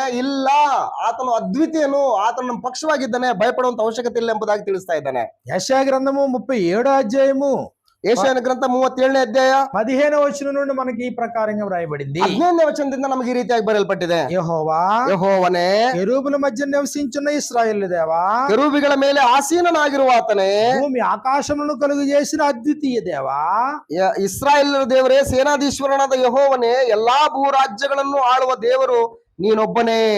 భూమి ఆకాశములను కలుగు చేసిన అద్వితీయ దేవా, ಭೂಮಿ ಆಕಾಶಗಳನ್ನು ಉಂಟು ಮಾಡಿದಂತ ಅದ್ವಿತೀಯನಾದಂತ ದೇವರೇ, నీవు లోకమందున్న సకల రాజ్యములకు దేవుడివై ఉన్నావు. ನೀನು ಲೋಕದಲ್ಲಿರ್ತಕ್ಕಂತ ಎಲ್ಲಾ ರಾಜ್ಯಗಳಿಗೆ ನೀನೇ ದೇವರಾಗಿದ್ದೀಯ. అంటే ఇశ్రాయేలు వారికి మాత్రమే కాదు, ಇಸ್ರಾಯೇಲರಿಗೆ ಮಾತ್ರವೇ ಅಲ್ಲ, లోకమందున్న సకల రాజ్యములకు నీవే దేవుడు. ಲೋಕದಲ್ಲಿರ್ತಕ್ಕಂತ ಎಲ್ಲಾ ಭೂ ರಾಜ್ಯಗಳಿಗೆಲ್ಲೂ ಕೂಡ ನೀನೇ ದೇವರಾಗಿದ್ದೀಯ. కాబట్టి నీవు అద్వితీయుడవు. ನೀನು ಅದ್ವಿತೀಯನು ನೀನು. కాబట్టి మర్చిపోవద్దు, ಆದ್ರಿಂದ ಮರ್ತು ಬಿಡ್ಬೇಡಿ. ఒకటి ఇశ్రాయేలు వారికి దేవుడు కనపరుచుకున్నాడు. ಮೊದಲನೇದಾಗಿ ದೇವರು ಇಸ್ರಾಯೇಲರಿಗೆ ತನ್ನನ್ನು ತಾನು ಬಯಲ್ಪಡಿಸಿಕೊಂಡಿದ್ದಾನೆ, ఆయన అద్వితీయుడు అని. ಆತನು ಅದ್ವಿತೀಯನು ಎಂಬುದಾಗಿ. రెండవ సంగతి, ಎರಡನೇ ವಿಷಯ, ఆతని వందన లేఖనాలు తెలియజేసినాయి, ಹಳೆ ಒಡಂಬಡಿಕೆಯ ಲೇಖನಗಳು ನಮಗೆ ತಿಳಿಯಪಡಿಸ್ತಾ ಇದ್ದಾವೆ దేవుడు అద్వితీయుడు అని. ದೇವರು ಅದ್ವಿತೀಯನು ಎಂಬುದಾಗಿ. మూడవ సంగతి, ಮೂರನೇ ವಿಷಯ, ఇదిగో ఇశ్రాయేలు రాజు అయినటువంటి హిజ్కియా తెలియజేశాడు, ಇಸ್ರಾಯೇಲರ ಅರಸನಾದಂತಹ ಹಿಜ್ಕೀಯನು ತಿಳಿಯಪಡಿಸ್ತಾ ಇದ್ದಾನೆ. లేకపోతే ప్రవక్త అయినటువంటి ఏలియా లాంటి వారు తెలియజేశారు, ಪ್ರವಾದಿಯಾದಂತಹ ಏಲಿಯನಂತವರು ತಿಳಿಪಡಿಸಿಕೊಟ್ಟಿದ್ದಾರೆ. కాబట్టి ఆయనే అద్వితీయుడని. ಆತನೇ ಅದ್ವಿತೀಯನು ಎಂಬುದಾಗಿ. ఆయన లాంటి ఇంకొకరు లేరు, డూప్లికేట్ ఇంకొకరు లేరు. ಆತನ ಹಾಗೆ ಡೂಪ್ಲಿಕೇಟ್ ಇನ್ನೊಬ್ರು ಯಾರು ಇಲ್ಲ. ఆయనతో సమమైనటువంటి వాడు మరొకరు లేడు. ಆತನೊಟ್ಟಿಗೆ ಸಮಾನವಾಗಿರ್ತಕ್ಕಂಥವ್ರು ಯಾರು ಇಲ್ಲ. ఆయన ఇశ్రాయేలు వారికి మాత్రమే కాదు, భూరాజ్యములన్నిటికీ ఆయనే రాజు. ಇಸ್ರಾಯೇಲರಿಗೆ ಮಾತ್ರವೇ ಅಲ್ಲ, ಇಡೀ ಭೂ ರಾಜ್ಯಗಳಿಗೆಲ್ಲವೂ ಕೂಡ ಆತನೇ ದೇವರಾಗಿದ್ದಾನೆ. కాబట్టి క్రొత్త నిబంధన దగ్గరికి మనం వచ్చేటప్పటికి ಹೊಸ ಒಡಂಬಡಿಕೆ ಬಳಿಗೆ ನಾವು ಬರುವಂತ ಸಂದರ್ಭದಲ್ಲಿ ఇదిగో యోహాను సువార్త 17వ అధ్యాయము 3వ వచనంలో, ಯೋಹಾನ್ ಸುವಾರ್ತೆ 17వ అధ్యాయము 3వ వచనంలో, 17ನೇ ಅಧ್ಯಾಯ 3ನೇ ವಚನದಲ್ಲಿ, ఇదిగో సత్య సాక్షి, ಸತ್ಯ ಸಾಕ್ಷಿ ఎవరైనా ಯಾರಾತನು? యేసుక్రీస్తు వారు. ಯೇಸು ಕ್ರಿಸ್ತನು దేవుడిని ఏమని పరిచయం చేశాడు? ದೇವರನ್ನ ಏನಂತ ಪರಿಚಯ ಮಾಡಿಕೊಟ್ಟಿದ್ದಾನೆ? అద్వితీయ సత్య దేవుడు. ಒಬ್ಬನೇ ಸತ್ಯ ದೇವರು, కాబట్టి ಅದ್ವಿತೀಯ ಸತ್ಯ ದೇವರು ಎಂಬುದಾಗಿ. పైన ఉన్నవన్నీ మనం పక్కన పెట్టినా, ನಾವು ಮೇಲಿರುವಂತವುಗಳೆಲ್ಲವನ್ನು ಕೂಡ ಒಂದ್ಸಾರಿ ನಾವು ಪಕ್ಕಕ್ಕಿಟ್ರೆ, అసలు ఆయన పుట్టడమే సత్యాన్ని గురించి సాక్షి ఇవ్వడానికి. ಇಷ್ಟಕ್ಕೂ ಆತನು ಹುಟ್ಟಿರುವುದೇ ಸತ್ಯಕ್ಕಾಗಿ ಸಾಕ್ಷಿ ಹೇಳುವುದಕ್ಕೋಸ್ಕರ. కాబట్టి సత్య సాక్షి అయినటువంటి యేసుక్రీస్తు వారు, ಸತ್ಯ ಸಾಕ್ಷಿ ಆಗಿರ್ತಕ್ಕಂತಹ ಯೇಸು ಕ್ರಿಸ್ತನವರು, ఇదిగో ఆయన అద్వితీయుడు అనేటువంటి సంగతిని తెలియజేయడం జరిగింది. ಆತನು ಅದ್ವಿತೀಯನು ಎಂಬುದಾಗಿ ಸಾಕ್ಷಿ ಹೇಳುವಂತದ್ದನ್ನ ಕಾಣ್ತೇವೆ. యోహాను సువార్త 5వ అధ్యాయాన్ని మనం చూసినప్పుడు, ಯೋಹಾನ್ ಬರೆಸುವಾರ್ತೆ 5ನೇ ಅಧ್ಯಾಯವನ್ನ ನಾವು ಗಮನಿಸಿದ್ರೆ, యోహాను సువార్త 5వ అధ్యాయంలో ಯೋಹಾನ್ ಬರೆಸುವಾರ್ತೆ 5ನೇ ಅಧ್ಯಾಯದಲ್ಲಿ 43, 44 వచనాలు మనకి ఇలా వ్రాయబడ్డాయి. 43, 44ನೇ ವಚನಗಳು ನಮಗೆ ಈ ರೀತಿಯಾಗಿ ಬರೆಯಲ್ಪಟ್ಟಿದ್ದಾವೆ. నేను నా తండ్రి నామమున వచ్చి ఉన్నాను, ಒಬ್ಬನೇ ದೇವರಿಂದ ಬರುವಂತ ಮಾನವನ್ನು ಅಪೇಕ್ಷಿಸದೆ మీరు నన్ను అంగీకరింపరు. ಒಬ್ಬರಿಂದೊಬ್ಬರು ಮಾನವನ್ನು ಅಂಗೀಕರಿಸುವವರಾದ ನೀವು, మరి ఒకడు తన నామమును వచ్చిన యెడల వారిని అంగీకరింతురు. ಸೊ ಇಲ್ಲಿ ಹೇಳ್ತಾ ಇದ್ದೇನೆ, ನಾನು ನನ್ನ ತಂದೆಯ ಹೆಸರಿನ ಮೇಲೆ, 43ನೇ ವಚನದಲ್ಲಿ ಕನ್ನಡದಲ್ಲಿ, ನಾನು ನನ್ನ ತಂದೆಯ ಹೆಸರಿನ ಮೇಲೆ ಬಂದಿದ್ದೇನೆ, ನನ್ನನ್ನು ನೀವು ಒಪ್ಪಿಕೊಳ್ಳುವುದಿಲ್ಲ, ಮತ್ತೊಬ್ಬನು ಸ್ವಂತ ಹೆಸರಿನ ಮೇಲೆ ಬಂದರೆ ಅವನನ್ನು ಒಪ್ಪಿಕೊಳ್ಳುವಿರಿ. 44వ వచనంలో ఈ ప్రకారంగా వ్రాయబడింది. 44ನೇ ವಚನದಲ್ಲಿ ಈ ರೀತಿಯಾಗಿ ಬರೆಯಲ್ಪಟ್ಟಿದೆ, అద్వితీయ దేవుని వలన వచ్చు మెప్పు కోరక, ಒಬ್ಬನೇ ದೇವರಿಂದ ಬರುವಂತ ಮಾನವನ್ನು ಅಪೇಕ್ಷಿಸದೆ ఒకని వలన ఒకడు మెప్పు పొందుచున్న మీరు ఎలాగు నమ్మగలరు? ಒಬ್ಬರಿಂದೊಬ್ಬರು ಮಾನವನ್ನು ಅಂಗೀಕರಿಸುವವರಾದ ನೀವು ಹೇಗೆ ನಂಬೀರಿ? ఇక్కడ ప్రభు అయిన యేసుక్రీస్తు వారు దేవుని ఏమని చెప్తున్నాడు? ಇಲ್ಲಿ ಕರ್ತನಾದ ಯೇಸು ಕ್ರಿಸ್ತನು ದೇವರನ್ನ ಏನೆಂಬುದಾಗಿ ಕರೀತಾ ಇದ್ದಾನೆ? అద్వితీయ దేవుని వలన వచ్చు మెప్పును కొరక. ಒಬ್ಬನೇ ದೇವರಿಂದ ಬರುವಂತ ಮಾನವನ್ನು ಅಪೇಕ್ಷಿಸದೆ. దేవుడు అద్వితీయుడు, ದೇವರು ಅದ್ವಿತೀಯನು. మీరు మనుషుల మెప్పు కోరుకునేటువంటి వారు అద్వితీయుని యొక్క మెప్పును మీరు కోరట్లేదు అన్నాడు. ನೀವು మనుష్ಯರ ಒಂದು ಮೆಚ್ಚುಗೆಯನ್ನ ಬಯಸ್ತಕ್ಕಂಥವ್ರು, ಕೋರ್ತಕ್ಕಂಥವ್ರು, ಒಬ್ಬನೇ ದೇವರಾಗಿರುವಂತಹ ಆತನ ನೀವು ಆತನ ಮಹಿಮನ್ನ ನೀವು ಹೊಂದಲಾರಿರಿ. కాబట్టి సత్యసాక్షి ఈ లోకంలోకి వచ్చి ಸತ್ಯ ಸಾಕ್ಷಿಯು ಈ ಲೋಕಕ್ಕೆ ಬಂದು దేవుడు ఏమని పరిచయం చేస్తున్నాడు? ದೇವರನ್ನ ಏನಂತ ಪರಿಚಯ ಮಾಡ್ತಾ ಇದ್ದಾನೆ? ఆయన అద్వితీయుడు, ಆತನೇ ಅದ್ವಿತೀಯನು. అద్వితీయుడు. ಆತನ ಅದ್ವಿತೀಯನು. మార్క్స్ వార్తలు మనం చూసినప్పుడు, ಮಾರ್ಕನ್ ಬರೆಸುವ ವಾರ್ತೆಯಲ್ಲಿ ನೋಡಿದ್ರೆ, మార్క్స్ వార్త 12వ అధ్యాయంలో, ಮಾರ್ಕನ್ ಬರೆಸುವ ವಾರ್ತೆ 12ನೇ ಅಧ್ಯಾಯದಲ್ಲಿ ఇక్కడ చాలా ఆసక్తికరమైనటువంటి సంఘటన జరిగింది. ಇಲ್ಲಿ ಒಂದು ಆಸಕ್ತಿಕರವಾದಂತ ಒಂದು ಸಂದರ್ಭ ನಡೆದಿದೆ. ఒక శాస్త్రికి ప్రభు అయిన యేసుక్రీస్తు వారికి మధ్యలో, ಒಬ್ಬ ಶಾಸ್ತ್ರಿಗೂ ಮತ್ತು ಕರ್ತನಾದ ಯೇಸು ಕ್ರಿಸ್ತನಿಗೂ ನಡುವೆ ನಡೆದಂತ ಒಂದು ಸಂದರ್ಭ ಇದು. చివరికి ఆ వ్యక్తిని గురించి యేసు ప్రభు ఇచ్చినటువంటి మాట ఏంటంటే, ಅಂತಿಮವಾಗಿ ಆ ವ್ಯಕ್ತಿಯನ್ನು ಕುರಿತು ಕರ್ತನಾದ ಯೇಸು ಕ್ರಿಸ್ತನು ಹೇಳಿದಂತ ಮಾತು ಏನು ಅಂತಂದ್ರೆ, 34వ వచనంలో ఈ ప్రకారంగా రాయబడింది. 34ನೇ ವಚನದಲ್ಲಿ ಈ ರೀತಿಯಾಗಿ ಬರೆಯಲ್ಪಟ್ಟಿದೆ. 12వ అధ్యాయము 34వ వచనంలో, ಮಾರ್ಕ್ ನಂಬರ್ ಸುವಾರ್ತೆ 12ನೇ ಅಧ್ಯಾಯ 34ನೇ ವಚನದಲ್ಲಿ, అతడు వివేకముగా ఉత్తరం ఇచ్చినని యేసు గ్రహించి, ಅವನು ಬುದ್ಧಿಯಿಂದ ಉತ್ತರ ಕೊಟ್ಟದ್ದನ್ನು ಯೇಸು ಕಂಡು, నీవు దేవుని రాజ్యమునకు దూరముగా లేవని అతనితో చెప్పాను. ನೀನು ದೇವರ ರಾಜ್ಯಕ್ಕೆ ದೂರವಾದವನಲ್ಲ ಅಂದನು. వివేకముగా సమాధానం ఆన్సర్ ఇచ్చాడంట. ಅಂದ್ರೆ ಅವನು ಬುದ್ಧಿಯಿಂದ ಉತ್ತರ ಕೊಟ್ಟನಂತೆ. ఆ ఆన్సర్ విన్నటువంటి ప్రభు అన్నాడు, ಆ ಉತ್ತರವನ್ನು ಕೇಳಿದಂತಹ ಪ್ರಭು ಹೇಳ್ತಾ ಇದ್ದಾನೆ, నువ్వు దేవుని రాజ్యానికి సమీపంగా ఉన్నా, ఎంతో దూరంలో లేవని చెప్పాడు. ನೀನು ದೇವರ ರಾಜ್ಯಕ್ಕೆ ದೂರವಾದವನಲ್ಲ, ಬಹಳ ಸಮೀಪವಾಗಿದ್ದೀಯ ನೀನು. ఎందుకే ఆ శాస్త్రి గుర్తించింది ఏంటి? ಆ ಶಾಸ್ತ್ರಿಯು ಗುರುತಿಸಿದಂತದ್ದೇನು?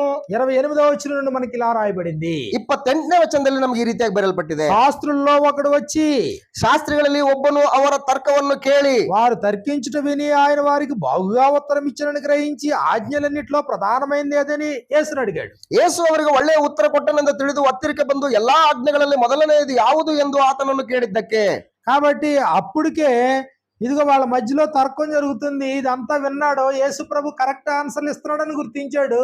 యేసు ప్రభు దగ్గరికి వచ్చి అడిగాడు. ఏమని అడిగాడు? ప్రశ్న ఏంటి? ಇದಕ್ಕೂ ಮೊದಲೇ ಅವ್ರ ಮಧ್ಯದಲ್ಲಿ ತರ್ಕ ನಡೀತಾ ಇದೆ. ಆ ತರ್ಕದಲ್ಲಿ ಯೇಸು ಕ್ರಿಸ್ತನು ಸರಿಯಾದ ಉತ್ತರ ಕೊಟ್ಟಿದ್ದಾನೆ ಎಂಬುದಾಗಿ ಆತನ ಗ್ರಹಿಸಿಕೊಂಡು ಯೇಸು ಕ್ರಿಸ್ತನಿಗೆ ಕೇಳ್ತಾ ಇದ್ದಾನೆ. ಯೇಸು ಕ್ರಿಸ್ತನ್ ಏನಂತ ಉತ್ತರ ಕೊಡ್ತಾ ಇದ್ದಾನೆ? ఏం ప్రశ్నించాడు?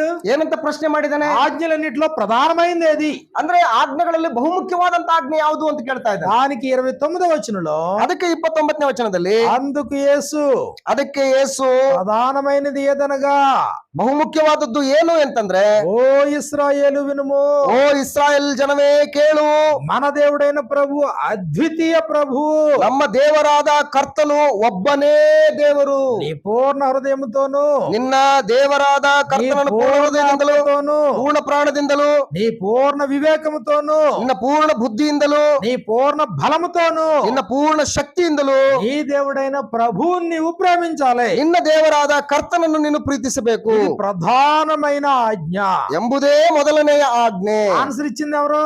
ಉತ್ತರ ಕೊಟ್ಟದ್ದು ಯಾರು? యేసు ప్రభు వారు. ಯೇಸು ಪ್ರಭು. ప్రశ్నించింది ఎవరు? ಪ್ರಶ್ನೆ ಮಾಡಿದ್ದು ಯಾರು? శాస్త్రి ప్రశ్నించాడు. ಶಾಸ್ತ್ರಿ ಪ್ರಶ್ನೆ ಮಾಡಿದಾನೆ. ఇప్పుడు యేసు ప్రభు యొక్క సమాధానంలో, ಈ ಯೇಸು ಕ್ರಿಸ್ತನ ಈ ಉತ್ತರದಲ್ಲಿ, ఆ ప్రభు అయిన యేసు దేవుని గురించి ప్రధానమైనటువంటి ఆజ్ఞని దేని గురించి చెప్పాడు? ಬಹುಮುಖ್ಯವಾದಂತ ಆಜ್ಞೆಯನ್ನ ಯಾವುದೆಂಬುದಾಗಿ ಯೇಸು ಕ್ರಿಸ್ತನ್ ಹೇಳ್ತಾ ಇದ್ದಾನೆ. ఇశ్రాయేలు వారితో దేవుడు ఏదైతే బయలుపాటు చేసుకున్నాడు అదే సంగతిని శాస్త్రి తెలియదు. ಇಸ್ರಾಯೇಲರಿಗೆ ದೇವರು ಯಾವುದನ್ನ ಬಹುಮುಖ್ಯವಾಗಿ ಪ್ರಕಟಿಸಿಕೊಂಡಿದ್ದಾನೋ ಅದನ್ನೇ అద్వితీయ స్థానాన్ని ఆయనకి ఇవ్వాలి. ದೇವರು ಅದ್ವಿತೀಯನು, ಅದ್ವಿತೀಯ ಸ್ಥಾನವನ್ನೇ ಆತನಿಗೆ ಕೊಡಬೇಕು ಎಂಬುದಾಗಿ. 2, 3, 4, 5, 10 స్థానాలు ఆయన కోరుకోవట్లేదు ఎప్పుడు కూడా. 2, 3, 4, 5, 10ನೇ ಸ್ಥಾನವನ್ನ ಯಾವತ್ತೂ ಆತನು ಕೋರ್ಕೋದಿಲ್ಲ. ಪ್ರಥಮ ಸ್ಥಾನ ಇಸ್ತೇನೆ పుచ్చుకుంటాడు ఆయన, లేకపోతే పుచ్చుకోడు. ಮೊದಲನೇ ಸ್ಥಾನವನ್ನ ಕೊಟ್ರೇನೆ ಆತನು ಇಟ್ಕೊಳ್ತಾನೆ, ಇಲ್ಲ ಅಂತಂದ್ರೆ ಆತನು ತಗೊಳ್ಳಲ್ಲ. ఆయన కోరుకునేదే అది, ಆತನು ಬಯಸುವಂತದ್ದೇ ಅದು. కాబట్టి ఇది ప్రధానమైనటువంటి ఆజ్ఞ యేసు ప్రభు. ಇದು ಬಹುಮುಖ್ಯವಾದ, ಬಹು ಪ್ರಾಮುಖ್ಯವಾದಂತ ಆಜ್ಞೆ ಅಂತ ಹೇಳ್ತಾ ಇದ್ದಾನೆ. ఆ తర్వాత ఇంకా వాళ్ళ సంభాషణ కొనసాగింది. ಆ ನಂತರ ಅವರ ಒಂದು ಸಂಭಾಷಣೆ ಹಾಗೆ ಮುಂದುವರಿತಾ ಇದೆ. 32వ వచనాన్ని మనం చూసినప్పుడు, 32ನೇ ವಚನ ನೋಡಿದ್ರೆ, ఆ శాస్త్రి బోధకుడా, ಆಗ ಆ ಶಾಸ್ತ್ರಿಯು ಬೋಧಕನೇ, బాగా చెప్పితివి, ಚೆನ್ನಾಗಿ ಹೇಳಿದೆ, ఆయన అద్వితీయుడనియు, ಒಬ್ಬನೇ ಆತನು ಇದ್ದಾನೆಂಬುದಾಗಿಯೂ, ఆయన తప్ప వేరొకడు లేడనియు నీవు చెప్పిన మాట సత్యమే. ಆತನ ಹೊರತು ಮತ್ತೊಬ್ಬ ದೇವರಿಲ್ಲ ಎಂದು ನೀನು ಹೇಳಿದ್ದು ಸತ್ಯ. యేసు ప్రభు ఏదైతే చెప్తున్నాడో దానికి ఈయన ఆమోదించాడా, వ్యతిరేకించాడా? ಯೇಸು ಕ್ರಿಸ್ತನು ಏನ್ ಹೇಳಿದಾನೋ ಅದಕ್ಕೆ ಈ ಶಾಸ್ತ್ರಿ ಒಪ್ಕೊಂಡಿದ್ದಾನ, ವಿರೋಧನ ವ್ಯಕ್ತಪಡಿಸಿದಾನ? అంగీకరించాడు. ಆತನ ಅಂಗೀಕರಿಸಿಕೊಂಡಿದ್ದಾನೆ. నువ్వు చెప్పింది సత్యమే. ನೀನ್ ಹೇಳಿದ್ದು ಸತ್ಯನೇ. ఇక్కడ ఒక డౌట్, యేసుప్రభు అబద్ధం కూడా చెప్తాడా? ಇಲ್ಲಿ ಒಂದು ಡೌಟ್ ಏನಂದ್ರೆ, ಯೇಸು ಕ್ರಿಸ್ತನ ಸುಳ್ಳು ಕೂಡ ಹೇಳ್ತಾನ? సత్యమే కదా. ಆತನ ಹೇಳ್ತದ್ದು ಸತ್ಯನೇ ತಾನೆ. అంటే ఇప్పుడు శాస్త్రి ఏదైతే అన్నాడు కరెక్టేనా? ಈಗ ಶಾಸ್ತ್ರಿ ಏನ್ ಹೇಳಿದನು ಅದು ಸರಿನಾ? దేవుని గురించి యేసుప్రభు ఏమన్నాడు కరెక్టేనా? ದೇವರನ್ನ ಕುರಿತು ಯೇಸು ಕ್ರಿಸ್ತನ್ ಏನ್ ಹೇಳಿದನು ಅದು ಸರಿನಾ? కాబట్టి ఇప్పుడు శాస్త్రి ఆనందపడ్డాడు. ಈಗ ಆ ಶಾಸ್ತ್ರಿ ಆನಂದ ಪಟ್ಟಿದ್ದಾನೆ. ఇక 32వ వచనంలో బాగా చెప్పితివి, ఆయన అద్వితీయుడనియు ఆయన తప్ప వేరొకడు లేడనియు నీవు చెప్పిన మాట సత్యమే. ಆಗ ಆ ಶಾಸ್ತ್ರಿ ಬೋಧಕನೇ ಚೆನ್ನಾಗಿ ಹೇಳಿದೆ, ಒಬ್ಬನೇ ಇದ್ದಾನೆ, ಆತನ ಹೊರತು ಮತ್ತೊಬ್ಬ ದೇವರಿಲ್ಲ ಎಂದು ನೀನು ಹೇಳಿದ್ದು సత్య. కాబట్టి ఆయన పూర్ణ హృదయంతో, పూర్ణ ఆత్మ, పూర్ణ మనసు, పూర్ణ వివేకముతో ఆయనను సేవించటం అనేది ఇదిగో సర్వాంగ హోమములన్నిటికంటే, బలులన్నిటికంటే అధికమని ఆయనతో చెప్పారు. ಆತನನ್ನು ಪೂರ್ಣ ಮನಸ್ಸಿನಿಂದಲೂ, ಪೂರ್ಣ ಬುದ್ಧಿಯಿಂದಲೂ, ಪೂರ್ಣ ಶಕ್ತಿಯಿಂದಲೂ ಪ್ರೀತಿಸುವುದು ಮತ್ತು ತನ್ನನ್ನು ಪ್ರೀತಿಸಿಕೊಳ್ಳುವಂತೆ ತನ್ನ ನೆರೆಯವನನ್ನು ಪ್ರೀತಿಸುವುದು, ಇವೆರಡು ಎಲ್ಲಾ ಸರ್ವಾಂಗ ಹೋಮಗಳಿಗಿಂತಲೂ, ಎಲ್ಲಾ ಯಜ್ಞಗಳಿಗಿಂತಲೂ ಹೆಚ್ಚಿನವು. సర్వాంగ హోమముల కంటే కూడా ఆయనకి ప్రథమ స్థానం ఇవ్వడమే కరెక్ట్ అని చెప్పాడు శాస్త్రి. ಎಲ್ಲಾ ಸರ್ವಾಂಗ ಹೋಮಗಳನ್ನು ಅರ್ಪಿಸುವುದಕ್ಕಿಂತಲೂ, ಯಜ್ಞಗಳನ್ನ ಅರ್ಪಿಸುವುದಕ್ಕಿಂತಲೂ ಬಹಳ ಉತ್ತಮವಾದದ್ದು ಆತನು ಒಬ್ಬನೆಂಬುದು. అప్పుడు 34వ వచనంలో, ಆಗ 34ನೇ ವಚನದಲ್ಲಿ ఇదిగో ప్రభు అయిన యేసు ఆ శాస్త్రితో మాట్లాడుతున్నాడు. ಪ್ರಭುವಾದ ಯೇಸು ಕ್ರಿಸ್ತನು ಆ ಶಾಸ್ತ್ರೊಟ್ಟಿಗೆ ಮಾತಾಡ್ತಾ ಇದ್ದಾನೆ. ఏమని? ಏನಂತ? నువ్వు చాలా వివేకంగా ఉత్తరం ఇచ్చావు. ಅವನು ಬುದ್ಧಿಯಿಂದ ಉತ್ತರ ಕೊಟ್ಟದ್ದನ್ನ ಯೇಸು ಕಂಡು, ఇదిగో యేసు గ్రహించి నీవు దేవుని రాజ్యమునకు దూరముగా లేవని అతనితో చెప్పాను. ಯೇಸು ಕ್ರಿಸ್ತನು ಗ್ರಹಿಸಿಕೊಂಡು ನೀನು ದೇವರ ರಾಜ್ಯಕ್ಕೆ ದೂರವಾದವನಲ್ಲ ಅಂದನು. అంటే ఇప్పుడు దేవుని యొక్క రాజ్యానికి దగ్గరగా ఉన్న వాళ్ళు ఎవరు? ದೇವರ ರಾಜ್ಯಕ್ಕೆ ಬಹಳ ಹತ್ತಿರವಾಗಿರ್ತಕ್ಕಂತ ಆತನು ಯಾರು? మొట్టమొదటి దేవుని గుర్తించిన వారు. ಮೊಟ್ಟ ಮೊದಲನೇದಾಗಿ ದೇವರನ್ನ ಗುರುತಿಸಿದಂತ. దేవుణ్ణి ఏమని ఎరగాలి? ದೇವರನ್ನ ಏನಂತ ಅರ್ಥ ಮಾಡ್ಕೋಬೇಕು? ఆయన అద్వితీయుడు, ಆತನು ಅದ್ವಿತೀಯನು. సర్వాంగ హోమములన్నిటికంటే కూడా ఆయన పూర్ణ హృదయంతో ప్రేమించటమే ఎక్కువ. ಎಲ್ಲಾ ಸರ್ವಾಂಗ ಹೋಮಗಳಿಗಿಂತಲೂ, ಎಲ್ಲಾ ಯಜ್ಞಗಳಿಗಿಂತಲೂ ಹೆಚ್ಚಿನವು ಯಾವುದಂತಂದ್ರೆ ಆತನು ಒಬ್ಬನೇ. ఎన్ని హోమాలు చేసినా, ఎన్ని యజ్ఞాలు చేసినా, ನೀನು ಎಷ್ಟೇ ಸರ್ವಾಂಗ ಹೋಮಗಳನ್ನು ಅರ್ಪಿಸಿದ್ರು, ಎಷ್ಟೇ ಯಜ್ಞಗಳನ್ನ ಸಮರ್ಪಿಸಿದ್ರು, ఎన్ని బలులు అర్పించినా, ನೀನು ಎಷ್ಟೇ ಬಲಿಗಳನ್ನು ಅರ್ಪಿಸಿದ್ರು ಕೂಡ అన్నిటికంటే ప్రధానమైంది ఏంటి? ಎಲ್ಲದಕ್ಕಿಂತಲೂ ಬಹುಮುಖ್ಯವಾದದ್ದು ಯಾವುದು? ఆయన అద్వితీయుడు, ಆತನು ಅದ್ವಿತೀಯನು. అద్వితీయ స్థానాన్ని ఆయనకి ఇవ్వాలి. ಆತನಿಗೆ ಅದ್ವಿತೀಯ ಸ್ಥಾನವನ್ನೇ ಕೊಡಬೇಕು. దేవుని తర్వాతే ఎవరైనా, ದೇವರ ನಂತರವೇ ಯಾರಾದ್ರೂ ಕೂಡ. కాబట్టి శాస్త్రి, ಆದ್ರಿಂದ ಶಾಸ್ತ್ರಿ సత్యసాక్షిగా ప్రభువు చెప్పాడు, ಸತ್ಯಸಾಕ್ಷಿ ಎಂಬುದಾಗಿ ಯೇಸು ಕ್ರಿಸ್ತನು ಹೇಳಿದ್ದಾನೆ. అంత మాత్రమే కాదు, ಅಷ್ಟು ಮಾತ್ರವೇ ಅಲ್ಲ, ಶಾಸ್ತ್ರಿ కూడా దాన్ని ఒప్పుకున్నాడు. ಶಾಸ್ತ್ರಿ ಕೂಡ అద్వితీయుడు, ದೇವರು ಅದ್ವಿತೀಯನು ಎಂಬುದಾಗಿ ಆತನು ಒಪ್ಪಿಕೊಂಡಿದ್ದಾನೆ. ఇక్కడ ప్రత్యేకత ఏంటంటే, ಇಲ್ಲಿ ಒಂದು ಪ್ರತ್ಯೇಕತೆ ಏನು ಅಂದ್ರೆ, యేసు ప్రభు ఈ శాస్త్రితో మాట్లాడాడు. ఏమని? ಯೇಸು ಕ್ರಿಸ್ತನು ಈ ಶಾಸ್ತ್ರೊಟ್ಟಿಗೆ ಮಾತಾಡಿದ್ದಾನೆ. ಏನಂತ? దేవుని రాజ్యానికి దూరంగా లేవు. ನೀನು ದೇವರ ರಾಜ್ಯಕ್ಕೆ ದೂರವಾದವನಲ್ಲ. అంటే దేవుని రాజ్యం ఎలాంటి వారికి? ಅಂದ್ರೆ ದೇವರ ರಾಜ್ಯ ಎಂತವರಿಗೆ? అద్వితీయ సత్యదేవుడిగా ఎరిగిన వారికి. ಅಂದ್ರೆ ಆತನು ಒಬ್ಬನೇ ಎಂಬುದಾಗಿ ಅರ್ಥ ಮಾಡಿಕೊಂಡಂತವರಿಗೆ. గ్రంథం మనకి ఎంతవరకు పర్మిషన్ ఇచ్చిందో అంతవరకే మనం ఆలోచించాలి. ಗ್ರಂಥ ನಮಗೆ ಎಲ್ಲಿವರೆಗೂ ಪರಿಮಿತಿಯನ್ನ ಕೊಟ್ಟಿದ್ಯೋ ಅಲ್ಲಿವರೆಗೆ ಮಾತ್ರ ನಾವು ಆಲೋಚನೆ ಮಾಡಬೇಕು. మన ఊహలో, మన ఆలోచనలకి ఆ ఇట్టి పరిస్థితుల్లో తావుండదు. ನಮ್ಮ ಊಹೆಗಳಿಗೂ ಆಲೋಚನೆಗಳಿಗೂ ಎಷ್ಟು ಮಾತ್ರಕ್ಕೂ ಕೂಡ ಅವಕಾಶನೇ ಇಲ್ಲ. మన జీవితం ఏమో 70 లేదా 80 సంవత్సరాలు. ನಮ್ಮ ಜೀವಿತ ಏನೋ 70, ಬಲ ಹೆಚ್ಚಿದ್ರೆ 80 ವರ್ಷಗಳ ಕಾಲ ಅಷ್ಟೇ. లేదంటే ఒక 120 సంవత్సరాల లోపల మన జీవితం. ಏನು ಅಂದ್ರೆ ಹೆಚ್ಚು ಕಡಿಮೆ 120 ವರ್ಷಗಳ ಒಳಗನೆ ನಮ್ಮ ಜೀವಿತ. ఇదిగో ఈ మాత్రం జీవితానికి దేవుడు ఇంత గ్రంథాన్ని ఇచ్చాడు మనకి. ಈ ಇಷ್ಟು ಸಣ್ಣದಾದಂತ ಒಂದು ಜೀವಿತಕ್ಕೆ ಇಂತ ದೊಡ್ಡ ಗ್ರಂಥನ ಕೊಟ್ಟಿದ್ದಾನೆ ದೇವರು. ఈ గ్రంథాన్ని సిద్ధం చేయడానికి ఆయన తీసుకున్న కాలం ఎంత? ಈ ಗ್ರಂಥವನ್ನ ಸಿದ್ಧ ಮಾಡುವುದಕ್ಕೆ ಆತನು ತೆಗೆದುಕೊಂಡಂತ ಕಾಲ ಎಷ್ಟು? 1600 సంవత్సరాల కాలం. 1600 ವರ್ಷಗಳ ಕಾಲ ತಗೊಂಡಿದ್ದಾನೆ. 1600 సంవత్సరాల కాలములో 1600 ವರ್ಷಗಳ ಕಾಲದಲ್ಲಿ ఇదిగో ఈ సంగతులన్నీ మనకి తెలియజేస్తే, ಈ ಸಂಗತಿಗಳೆಲ್ಲವನ್ನು ಕೂಡ ನಮ್ಗೆ ತಿಳಿಯಪಡಿಸ್ತಾ ಇದ್ರೆ, 1600 సంవత్సరాల కాలంలో రాయబడిన ఈ సంగతులన్నీ మనం ఎప్పుడు నేర్చుకుంటాం, ఎప్పుడు అనుసరిస్తాం, ఎప్పుడు పరలోకం పోతాం? 1600 ವರ್ಷಗಳ ಕಾಲದಲ್ಲಿ ಬರೆದಂತ ಈ ಗ್ರಂಥವನ್ನ ನಾವು ಯಾವಾಗ ಆಲೋಚನೆ ಮಾಡ್ತೀವಿ, ಯಾವಾಗ ಕಲಿತೀವಿ, ಯಾವಾಗ ನಿತ್ಯತ್ವಕ್ಕೆ ಹೋಗ್ತೀವಿ? ఉన్నది చిన్న జీవితం, ಇರುವಂತದ್ದೇ ಒಂದು ಚಿಕ್ಕ ಜೀವಿತ. అందులో సగం జీవితం విద్యాభ్యాసానికి అయిపోతుంది. ಅದರಲ್ಲಿ ಒಂದು ಅರ್ಧ ಜೀವನ ವಿದ್ಯಾಭ್ಯಾಸಕ್ಕೆ ಕಳೆದೋಗ್ಬಿಡ್ತದೆ. ఎప్పుడు నేర్చుకున్న 1600 సంవత్సరాల కాలంలో దేవుడు పొందుపరిచాడు ఇవన్నీ. ಅಂದ್ರೆ 1600 ವರ್ಷಗಳ ಕಾಲ ದೇವರು ಇದನ್ನ ಕೂಡಿಸಿಟ್ಟು ಬರೆಸ್ಬಿಟ್ಟಿದ್ದಾನೆ. ಇವತ್ತು మన జీవితం 1600 సంవత్సరాల. ನಮ್ ಜೀವಿತ 1600 ವರ್ಷಗಳ ಕಾಲನಾ? చిన్న జీవితం కదా, ನಮ್ದು ಚಿಕ್ಕ ಜೀವಿತ ಅಲ್ವಾ. సంగతులు చాలా క్షుణ్ణంగా గ్రహించాలి. ಸಂಗತಿಗಳನ್ನ ಬಹಳ ಸೂಕ್ಷ್ಮವಾಗಿ ಗಮನಿಸಬೇಕು. ఆయన ఏది బయలుపరిచాడో దాన్నే గ్రహించాలి. ಆತನು ಯಾವುದನ್ನ ಬಯಲ್ಪಡಿಸಿದ್ದನೋ ಅದನ್ನೇ ಗ್ರಹಿಸಬೇಕು. గ్రంథాన్ని పరిశీలించేటప్పుడు గాని చదివేటప్పుడు గాని మన హద్దులేంటో మనకు తెలియాలి. ಗ್ರಂಥನ ಓದುವಾಗ ಅದರ ಪರಿಶೀಲನೆ ಮಾಡುವಾಗ ನಮ್ಮ ಇತಿಮಿತಿಗಳು ಏನೆಂಬುದನ್ನು ನಾವು ಆಲೋಚನೆ ಮಾಡಬೇಕು. కాబట్టి ఇదిగో సత్యసాక్షిగా వచ్చినటువంటి యేసు ప్రభు ఆయన బయలుపరిచాడు. ಸತ್ಯಸಾಕ್ಷಿಯಾಗಿ ಬಂದಿರತಕ್ಕಂತ ಯೇಸು ಕ್ರಿಸ್ತನು ಆತನನ್ನು ಕುರಿತು ಬಯಲ್ಪಡಿಸಿದ್ದಾನೆ. కాబట్టి ఇదిగో శాస్త్రి బయలుపరుస్తున్నాడు. ಈಗ ಶಾಸ್ತ್ರಿ ಕೂಡ ಬಯಲ್ಪಡಿಸ್ತಾ ಇದ್ದಾನೆ. ప్రభు అయిన యేసు వెళ్ళిపోయే ముందు ఈ బోధ అంతా కూడా ఎవరికి అప్పగించాడు? ಕರ್ತನಾದ ಯೇಸು ಕ್ರಿಸ್ತನು ಆರೋಹಣವಾದ ಮೇಲೆ ಈ ಬೋಧನೆಲ್ಲ ಯಾರಿಗೂ ವಹಿಸಿಕೊಟ್ಟಿದ್ದಾನೆ? అపోస్తలులకు అప్పగించాడు. ಅಪೋಸ್ತಲರಿಗೆ ವಹಿಸಿಕೊಡ್ತಾರೆ. కాబట్టి మరి ఇప్పుడు అపోస్తలు ఏం చెప్తారు దేవుని గురించి?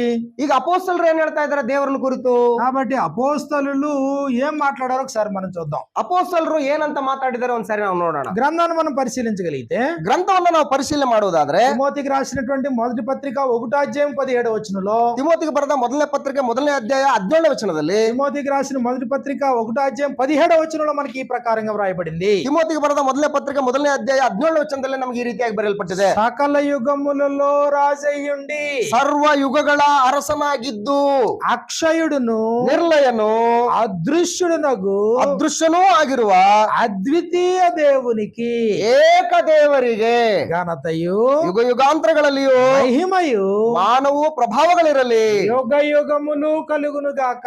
ಯುಗ ಯುಗಾಂತರಗಳಲ್ಲಿಯೂ ಕೂಡ ಮಾನ ಪ್ರಭಾವಗಳಿರಲಿ. అపోస్తులు చెప్పిన సంగతేనా ఇది? ಇದು ಅಪೋಸ್ತಲರು ಹೇಳಿದಂತ ವಿಷಯ. ನಾನು ಇದು సకల యుగములలో రాజయ్యుండి ಆತನು ಸಕಲ ಯುಗಗಳ ಅರಸನಾಗಿದ್ದುಕೊಂಡು, ఆ సకల యుగములో రాజైనటువంటి వాడు దృశ్యుడు కాదు, ఆయన అదృశ్యుడు. ಸಕಲ ಯುಗಗಳಲ್ಲಿ ಅರಸನಾಗಿದ್ದಂತ ಆತನು ದೃಶ್ಯನಲ್ಲ, ಆತನು ಅದೃಶ್ಯನು.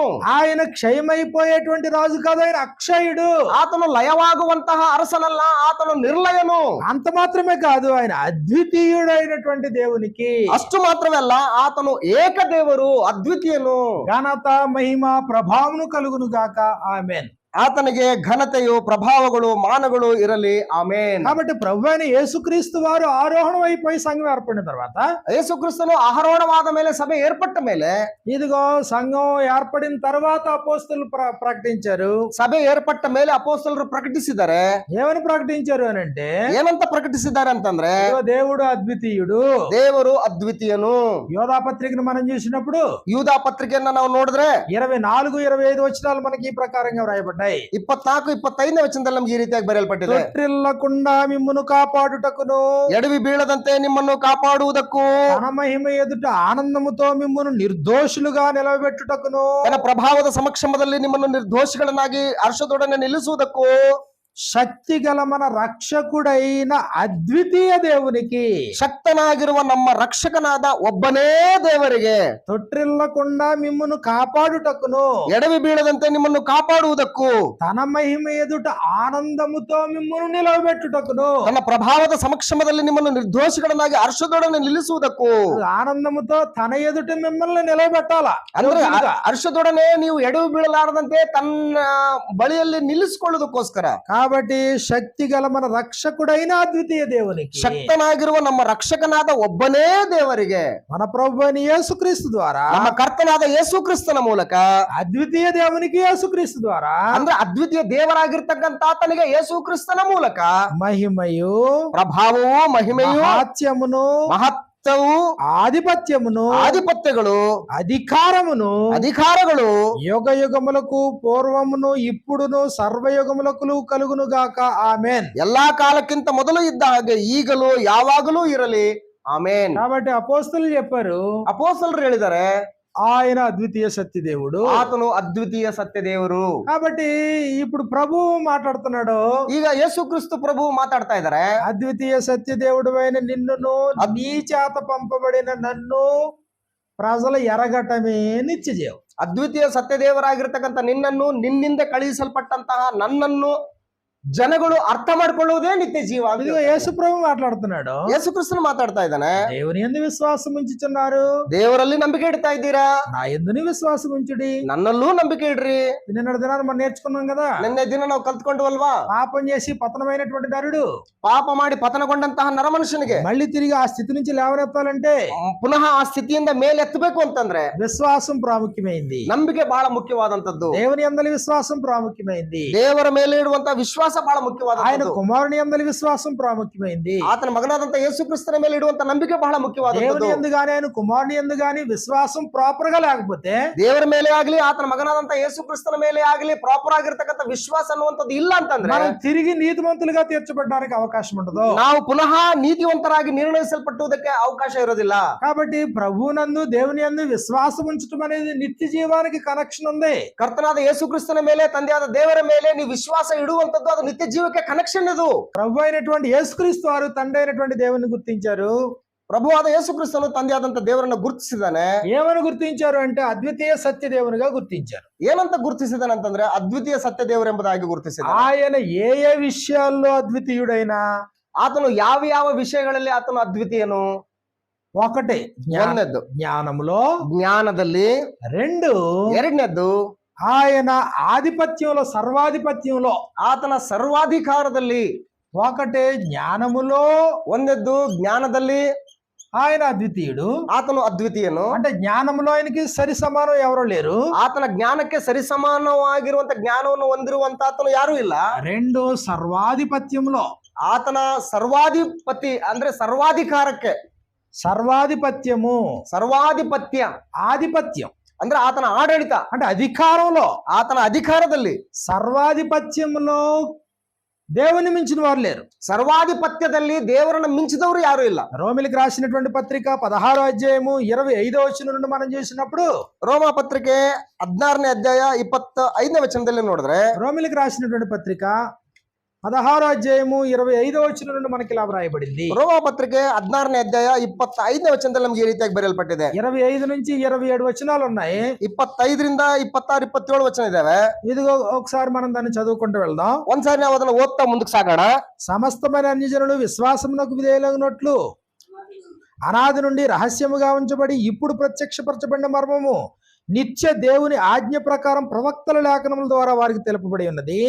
ఈ మర్మమును అనుసరించి ఉన్న నా సువార్త ప్రకారం, అంటే అపోస్తలుల సువార్త ప్రకారముగాను, యేసుక్రీస్తును గూర్చిన ప్రకటన ప్రకారముగాను మిమ్మును స్థిరపరచుటకు శక్తిమంతుడును అద్వితీయ జ్ఞానవంతుడునైన దేవునికి, అద్వితీయ జ్ఞానవంతుడైన దేవునికి, ಅದ್ವಿತೀಯ ಜ್ಞಾನ ನಿಧಿಯಾದ ಒಬ್ಬನೇ ದೇವರಿಗೆ యేసుక్రీస్తు ద్వారా ಯೇಸು ಕ್ರಿಸ್ತನ ಮೂಲಕ నిరంతరము మహిమ కలుగును గాక. ఆమేన్. ಯುಗ ಯುಗಾಂತರಗಳಲ್ಲಿಯೂ ಸ್ತೋತ್ರವಾಗಲಿ. ಆಮೇಲೆ ఆ సువార్త ప్రకారం అంటే అపోస్తలుల సువార్త ప్రకారం, ಅಂದ್ರೆ ನಾವು ಸಾರುವಂತ ಸುವಾರ್ತಗನುಸಾರ ಅಂತಂದ್ರೆ ಅಪೋಸ್ತಲರ ಸುವಾರ್ತೆಗನುಸಾರ యేసుక్రీస్తును గూర్చిన ప్రకటన ప్రకారముగాను ಯೇಸು ಕ್ರಿಸ್ತನು ಪ್ರಕಟಿಸಿದಂತ ಪ್ರಕಟಣೆ ಮೇರೆಗೆ మిమ్మును స్థిరపరచుటకును ನಿಮ್ಮನ್ನು ಸ್ಥಿರಪಡಿಸುವುದಕ್ಕೆ శక్తిమంతుడును అద్వితీయ జ్ఞానవంతుడైన దేవునికి, ಶಕ್ತನೂ ಆಗಿರುವಂತಹ ಅದ್ವಿತೀಯ ಜ್ಞಾನ ನಿಧಿಯೂ ಆಗಿರ್ತಕ್ಕಂತಹ ಒಬ್ಬನೇ కాబట్టి ದೇವರಿಗೆ, దేవుడు అద్వితీయుడు.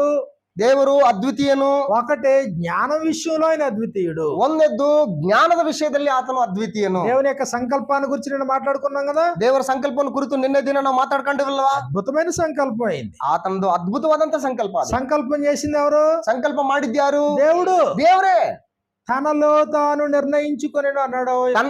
ತನ್ನಲ್ಲಿ ತಾನೇ పత్రిక 1:9 ಎಫೆಸ ಪತ್ರಿಕೆ 1ನೇ ಅಧ್ಯಾಯ 9ನೇ ವಚನದಲ್ಲಿ ಆ ಸಂಕಲ್ಪವನ್ನ ತನ್ನಲ್ಲಿ ತಾನೇ ಏರ್ಪಡಿಸಿಕೊಂಡಿದ್ದಾನೆ. ఆయన సొంత సంకల్పం అది. ಅದು ಆತನ ಸ್ವಂತ ಸಂಕಲ್ಪ. ಅದು ఆయన చిత్తం అది. ಅದು ಆತನ ಚಿತ್ತ. ಅದು ఇదిగో దేవుడు తన ప్రజ్ఞ చేత ఆకాశ విశాలను సృజించాడు. ತನ್ನ ಜ್ಞಾನ ವಿವೇಕಗಳಿಂದ ಆಕಾಶ ವಿಶಾಲಗಳನ್ನು ಉಂಟು ಮಾಡಿದ್ದಾನೆ. ఆయన తన జ్ఞానం చేత నిర్మించాడు. ಆತನ ಜ್ಞಾನದ ಮುಖಾಂತರ ಈ ಭೂಮಿಯನ್ನು ಉಂಟು ಮಾಡಿದ್ದಾನೆ. సంకల్పంలో 6 సంగతులు మనం నేర్చుకున్నాం కదా. ಸಂಕಲ್ಪದಲ್ಲಿ 6 ವಿಷಯಗಳನ್ನ ನಾವು ಕಲ್ತ್ಕೊಂಡಿವಲ್ಲ. ఆయన జ్ఞానంలో నుంచి వచ్చినాయి. ಆತನ ಜ್ಞಾನದಿಂದ ಹೊರಗೆ ಬಂದಂತವು. మితి లేని ప్రజ్ఞా జ్ఞానవంతుడు దేవుడు. ಅಂದ್ರೆ ಮಿತಿ ಇಲ್ಲದಂತಹ ಜ್ಞಾನ ಪ್ರಜ್ಞೆಗಳು ಆತನಿಗಿದಾವೆ. కాబట్టి జ్ఞానం విషయంలో, ಜ್ಞಾನದ ವಿಷಯದಲ್ಲಿ ఇదిగో మనకు రాయబడింది. ಈಗ ನಮಗೆ ಬರೆಯಲ್ಪಟ್ಟಂತದ್ದು ఏమని రాయబడింది? ಏನಂತ ಬರೆಯಲ್ಪಟ್ಟಿದೆ? అద్వితీయ జ్ఞానవంతుడైనటువంటి దేవుడు. ಅದ್ವಿತೀಯ ಜ್ಞಾನವಂತನಾದಂತಹ ದೇವರು. జ్ఞానం విషయంలో ఆయన అద్వితీయుడు. ಜ್ಞಾನದ ವಿಷಯದಲ್ಲಿ ಆತನು ಅದ್ವಿತೀಯನು.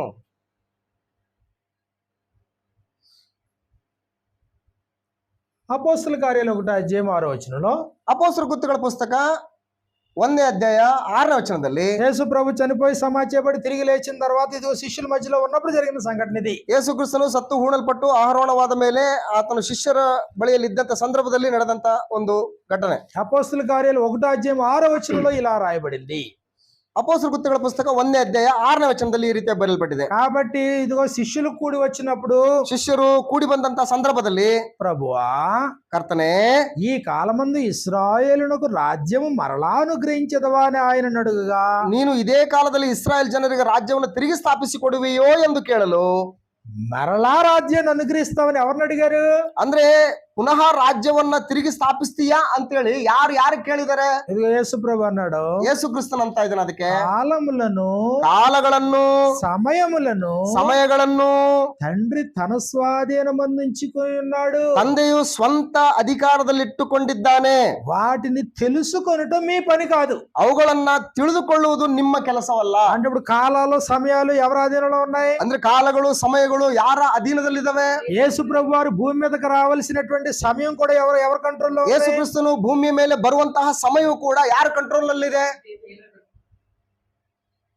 జ్ఞానవంతుడు ఎప్పుడు పంపాలో అప్పుడు పంపిస్తాడు. ಆತನ ಜ್ಞಾನವಂತನು ಯಾವಾಗ ಕಳಿಸ್ಬೇಕೋ ಅವಾಗ ಕಳಿಸ್ಕೊಡ್ತಾನೆ. గలతీయులకు రాసిన పత్రిక 4:4 ಗಲಾತ್ಯ ಪತ್ರಿಕೆ 4ನೇ ಅಧ್ಯಾಯ 4ನೇ ವಚನದಲ್ಲಿ, కాలము పరిపూర్ణమైనప్పుడు ఆయన తన కుమారుని పంపి, ಕಾಲವು ಪರಿಪೂರ್ಣವಾದಾಗ ದೇವರು ತನ್ನ ಮಗನನ್ನ ಈ ಲೋಕಕ್ಕೆ ಕಳುಹಿಸಿಕೊಟ್ಟನು. కాబట్టి ఎప్పుడు పంపాలో నిర్ణయించింది ఎవరు? ಯಾವಾಗ ಕಳಿಸ್ಬೇಕು ಅನ್ನುವಂಥದ್ದನ್ನ ನಿರ್ಣಯಿಸುವಂತ ಆತನು ಯಾರು? ఇశ్రాయేలు వారికి రాజ్యం అనుగ్రహించాలా లేదా అనేది నిర్ణయించుకునేది ఎవరు? ಇಸ್ರಾಯೇಲರಿಗೆ ತಿರುಗಿ ರಾಜ್ಯವನ್ನು ಸ್ಥಾಪಿಸಿಕೊಡಬೇಕು ಅನ್ನುವಂಥದ್ದನ್ನ ನಿರ್ಧರಿಸುವುದು ಯಾರು? కాబట్టి యేసు ప్రభు ఎప్పుడు ఈ లోకానికి వస్తాడో నీకు తెలియదు. ಯೇಸು ಕ್ರಿಸ್ತನು ಯಾವಾಗ ಈ ಲೋಕಕ್ಕೆ ಬರ್ತಾನೆ ಅನ್ನೋದು ಆತನಿಗೆ ಗೊತ್ತಿಲ್ಲ. ఇదిగో పంపిన వారికి తప్ప. ಆತನನ್ನ ಕಳಿಸಿದಂತ ಆತನಿಗೆ ಬಿಟ್ರೆ అన్నిటికీ కుదురుబాటు కాలంలో వచ్చిందని ಎಲ್ಲಕ್ಕೂ ಕೂಡ ಸಮಯವು ಸಂಕ್ಷಿಪ್ತವಾದಂತ ಸಂದರ್ಭದಲ್ಲಿ అపోస్తుల కార్యాలు 3:21 మనకి ఇలా రాయబడింది. ಅಪೊಸ್ತಲರ ಕೃತ್ಯಗಳ ಪುಸ್ತಕ 3ನೇ ಅಧ್ಯಾಯ 1ನೇ ವಚನದಲ್ಲಿ ನಮಗೆ ಈ ರೀತಿಯಾಗಿ ಬರೆಯಲ್ಪಟ್ಟಿದೆ. అంతవరకు యేసు పరలోక నివాసి అయి ఉండుట ఆవశ్యకము. ಅಲ್ಲಿಯವರೆಗೆ ಯೇಸು ಕ್ರಿಸ್ತನು ಪರಲೋಕದಲ್ಲಿರುವುದೇ ಅವಶ್ಯಕತೆ. కాలం పరిపూర్ణమైనప్పుడు ఆయన ఈ లోకానికి పంపాడు యేసుక్రీస్తు వారిని. ಕಾಲವು ಪರಿಪೂರ್ಣವಾದಾಗ ದೇವರು ತನ್ನ ಮಗನನ್ನು ಈ ಲೋಕಕ್ಕೆ ಕಳಿಸಿಕೊಟ್ಟಿದ್ದಾನೆ. చనిపోయి సమాచేయబడి తిరిగి లేచిన తర్వాత శిష్యులు ఆయనతో మాట్లాడిన సందర్భంలో కూడా, ಸತ್ತು ಹೂಣಲ್ಪಟ್ಟು ಪುನರುತ್ಥಾನ ಆದ ಮೇಲೆ ಶಿಷ್ಯರು ಆತನೊಟ್ಟಿಗೆ ಮಾತಾಡುವಂತ ಸಂದರ್ಭದಲ್ಲಿ కాలములు సమయములు తండ్రి తన స్వాధీనంలో పెట్టుకున్నాడు. ಕಾಲಗಳನ್ನ ಸಮಯಗಳನ್ನ ದೇವರು ತನ್ನ ಅಧೀನದಲ್ಲಿ ಇಟ್ಕೊಂಡಿದ್ದಾನೆ. యేసు ప్రభు తనకు తెలుసు అని చెప్తున్నాడా? ಯೇಸು ಕ್ರಿಸ್ತ ನನಗೆ ಗೊತ್ತು ಅಂತ ಹೇಳ್ತಾ ಇದ್ದಾನೆ? అది తెలియదని చెప్పాడు. ನನಗೆ ಗೊತ್ತಿಲ್ಲ ಅಂತ ಹೇಳ್ತಾ ಇದ್ದಾನೆ.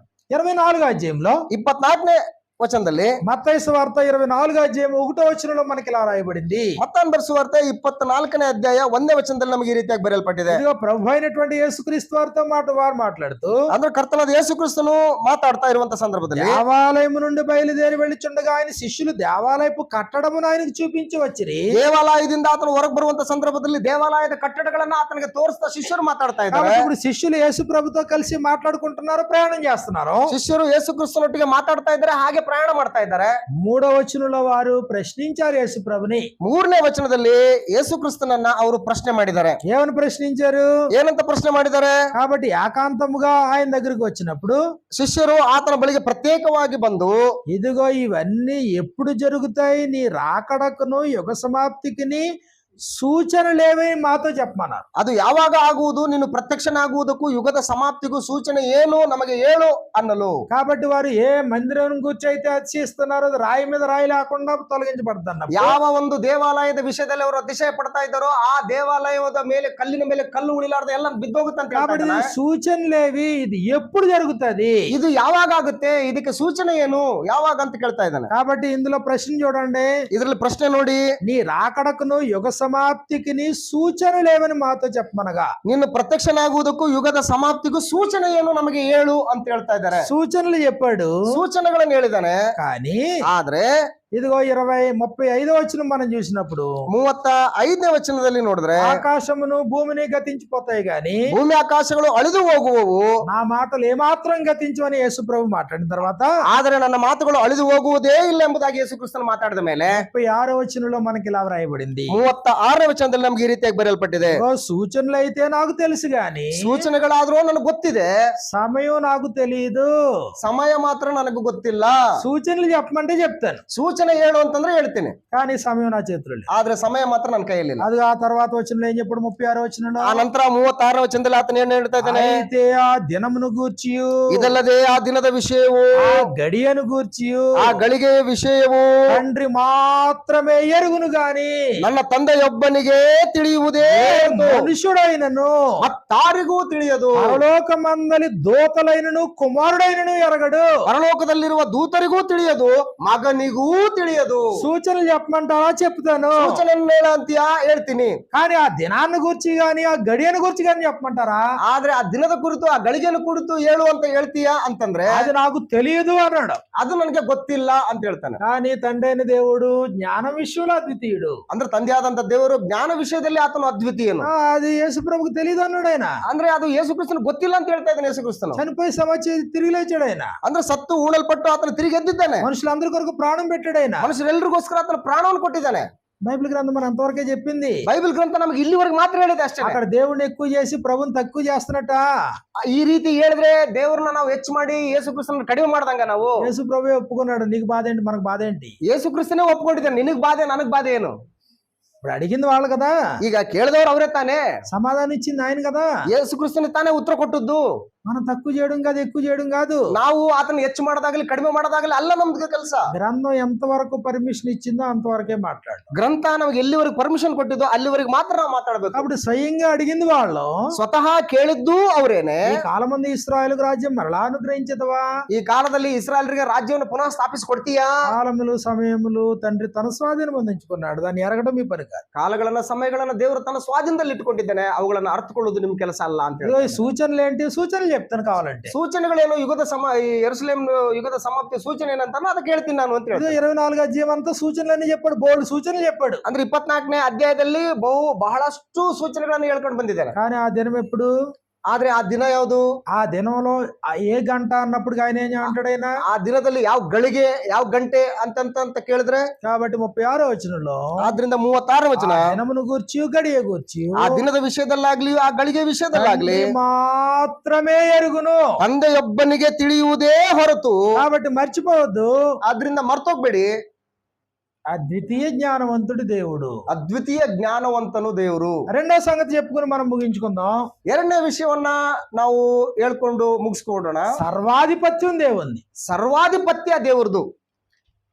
తిమోతికి రాసినటువంటి మొదటి పత్రిక 6వ అధ్యాయం 15వ వచనం మనం చూసినప్పుడు, ತಿಮೋತಿಗೆ ಬರೆದ ಮೊದಲ ಪತ್ರಿಕೆ 6ನೇ ಅಧ್ಯಾಯ 15ನೇ ವಚನದಲ್ಲಿ ನೋಡಿದ್ರೆ, ఆధిపత్యం అంటే ఎవరికి ఇవ్వాలో ఆయన ఇస్తాడు, ఎవరి దగ్గర లాక్కోవాలో ఆయన లాక్కుంటాడు. ಆಧಿಪತ್ಯ ಅಂತಂದ್ರೆ ಯಾರಿಗೆ ಕೊಡಬೇಕು ಆಧಿಪತ್ಯನ ಕೊಡ್ತಾನೆ, ಯಾರಿಂದ ಕಿತ್ಕೋಬೇಕು ಆ ಆಧಿಪತ್ಯನ ಆತನ ಕಿತ್ಕೊಳ್ತಾನೆ. కాబట్టి ఆ సర్వాధిపతి అన్నాడు మాట ఆయన గురించి. ಅಂದ್ರೆ ಆತನನ್ನ ಕುರಿತು ಸರ್ವಾಧಿಪತಿ ಅಂತ ಹೇಳ್ತಾ ಇದ್ದಾನೆ. తిమోతికి రాసిన మొదటి పత్రిక 6వ అధ్యాయం 15వ వచనంలో మనకి ఈ ప్రకారంగా వ్రాయబడింది. ತಿಮೋತಿಗೆ ಬರೆದ ಮೊದಲ ಪತ್ರಿಕೆ 6ನೇ ಅಧ್ಯಾಯ 15ನೇ ವಚನದಲ್ಲಿ ನಮ್ಗೆ ಈ ರೀತಿಯಾಗಿ ಬರೆಯಲ್ಪಟ್ಟಿದೆ. ಶ್ರೀಮಂతుడును అద్వితీయుడగు సర్వాధిపతి, ಭಾಗ್ಯವಂತನಾದ ಏಕಾಧಿಪತಿಯು, ಶ್ರೀಮಂతుడును అద్వితీయుడగు సర్వాధిపతి, ಶ್ರೀಮಂತನು ಅದ್ವಿತೀಯನೂ ಆಗಿರ್ತಕ್ಕಂತಹ ಏಕಾಧಿಪತಿ ಯುಕ್ತ ಕಾಲమునందు ఆ ప్రత్యక్షతను కనపరచును, ತನ್ನ ಕ್ಲುಪ್ತ ಸಮಯದಲ್ಲಿ ಆತನನ್ನು ಪ್ರತ್ಯಕ್ಷಪಡಿಸುವನು. ఆ సర్వాధిపతి, ఆ ಏಕಾಧಿಪತಿ ಸರ್ವಾಧಿಪತಿ, రాజులకు రాజును ప్రభులకు ప్రభు అయి ఉన్నాడు, ರಾಜಾದಿರಾಜನು ಕರ್ತರ ಕರ್ತನು, సమీపింపరాని తేజస్సులో ఆయన మాత్రమే వసించుచు ತಾನೊಬ್ಬನೇ ಅಮರತ್ವವುಳ್ಳವನು, ಅಗಮ್ಯವಾದ ಬೆಳಕಿನಲ್ಲಿ ವಾಸ ಮಾಡುವವನು, అమరత్వము గలవాడై ఉన్నాడు.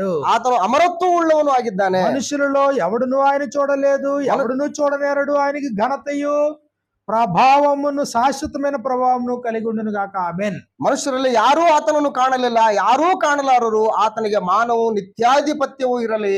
ಆಮೇನ್. కాబట్టి సర్వాధిపతి, అద్వితీయుడకు సర్వాధిపతి ಅಂದ್ರೆ ಅದ್ವಿತೀಯನಾದಂತಹ ಸರ್ವಾಧಿಪತಿ. కాబట్టి ఒకప్పుడు నెబుకద్నెజరుకు భూలోక రాజ్యాలని అప్పగించాడు. ಒಂದಾನೊಂದು ಕಾಲದಲ್ಲಿ ನೆಬೂಕದ್ನೆಚ್ಚರನಿಗೆ ಭೂಲೋಕದ ರಾಜ್ಯಗಳನ್ನ ಆತನ ಒಂದು ಸ್ವಾಸ್ಥ್ಯಕ್ಕೆ ಕೊಟ್ಟಿದ್ದ. అదిగో ఒకప్పుడు ఫరో రాజుని మోషేకి అప్పగించాడు. ಒಂದಾನೊಂದು ಕಾಲದಲ್ಲಿ ಫರೋ ರಾಜನನ್ನ ಮೋಶೆಗೆ ಒಪ್ಪಿಸಿಕೊಟ್ಟಿದ್ದ. ఇదిగో ఈ రోజు ಈ ದಿನಗಳಲ್ಲಿ ఇదిగో పరలోకమందును భూమి మీదను సర్వాధికారాన్ని క్రీస్తు ప్రభుకి ఇచ్చాడు. ಈ ದಿನಗಳಲ್ಲಿ ಭೂಲೋಕದಲ್ಲಿಯೂ ಪರಲೋಕದಲ್ಲಿಯೂ ಎಲ್ಲಾ ಅಧಿಕಾರಗಳನ್ನ ಯೇಸು ಕ್ರಿಸ್ತನಿಗೆ ಕೊಟ್ಟಿದ್ದಾನೆ. ఆయన సర్వాధిపతి, అద్వితీయుడకు సర్వాధిపతి ఇవ్వగలడు, పుచ్చుకోగలడు. ಆ ಸರ್ವಾಧಿಪತಿ ಆಗಿರ್ತಕ್ಕಂತ ಅದ್ವಿತೀಯನಾದ ದೇವರು ಆತನು ಕೊಡಲು ಬಲ್ಲನು, ಆತನಿಂದ ತೆಗೆದುಕೊಳ್ಳಲು ಬಲ್ಲನು. ఎఫెసీయులకు రాసిన పత్రిక 1వ అధ్యాయము 9, 8, 9 వచనాలు మనం అక్కడ చూసినప్పుడు ఆయన తన చిత్త ప్రకారం చేసిన దయా సంకల్పం అన్నాడు. ಅಂದ್ರೆ ಎಫೆಸ ಪತ್ರಿಕೆ 1ನೇ ಅಧ್ಯಾಯ 8ನೇ ವಚನದಲ್ಲಿ ಆತನು ತನ್ನ ಚಿತ್ತಾನುಸಾರವಾಗಿ ಏರ್ಪಡಿಸಿದಂತ ದಯಾ ಸಂಕಲ್ಪ ಅಂತ ಹೇಳ್ತಾನೆ. యోహాను సువార్త 5వ అధ్యాయము 22వ వచనంలో,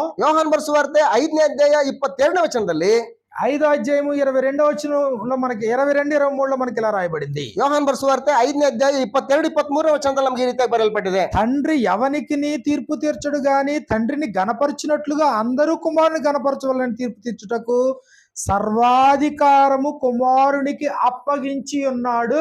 ಇದಲ್ಲದೆ ತಂದೆಯು ಯಾರಿಗೂ ತೀರ್ಪು ಮಾಡುವುದೂ ಇಲ್ಲ, ತೀರ್ಪು ಮಾಡುವ ಅಧಿಕಾರವನ್ನೆಲ್ಲ ಮಗನಿಗೆ ಕೊಟ್ಟಿದ್ದಾನೆ. ಎಲ್ಲರೂ ತನಗೆ ಮಾನ ಕೊಡುವ ಪ್ರಕಾರವೇ ಮಗನಿಗೂ ಮಾನ ಕೊಡಬೇಕೆಂದು ತಂದೆಯು ಇಚ್ಛಿಸುತ್ತಾನೆ. అద్వితీయ సర్వాధిపతి అయినటువంటి దేవుడు, ಅದ್ವಿತೀಯ ಸರ್ವಾಧಿಪತಿ ಆಗಿರ್ತಕ್ಕಂಥ ದೇವರು సర్వాధికారము కుమారునికి అప్పగించి ఉన్నాడు. ಸರ್ವಾಧಿಕಾರವನ್ನ ಮಗನಿಗೆ ಆತನು ಕೊಟ್ಟಿದ್ದಾನೆ.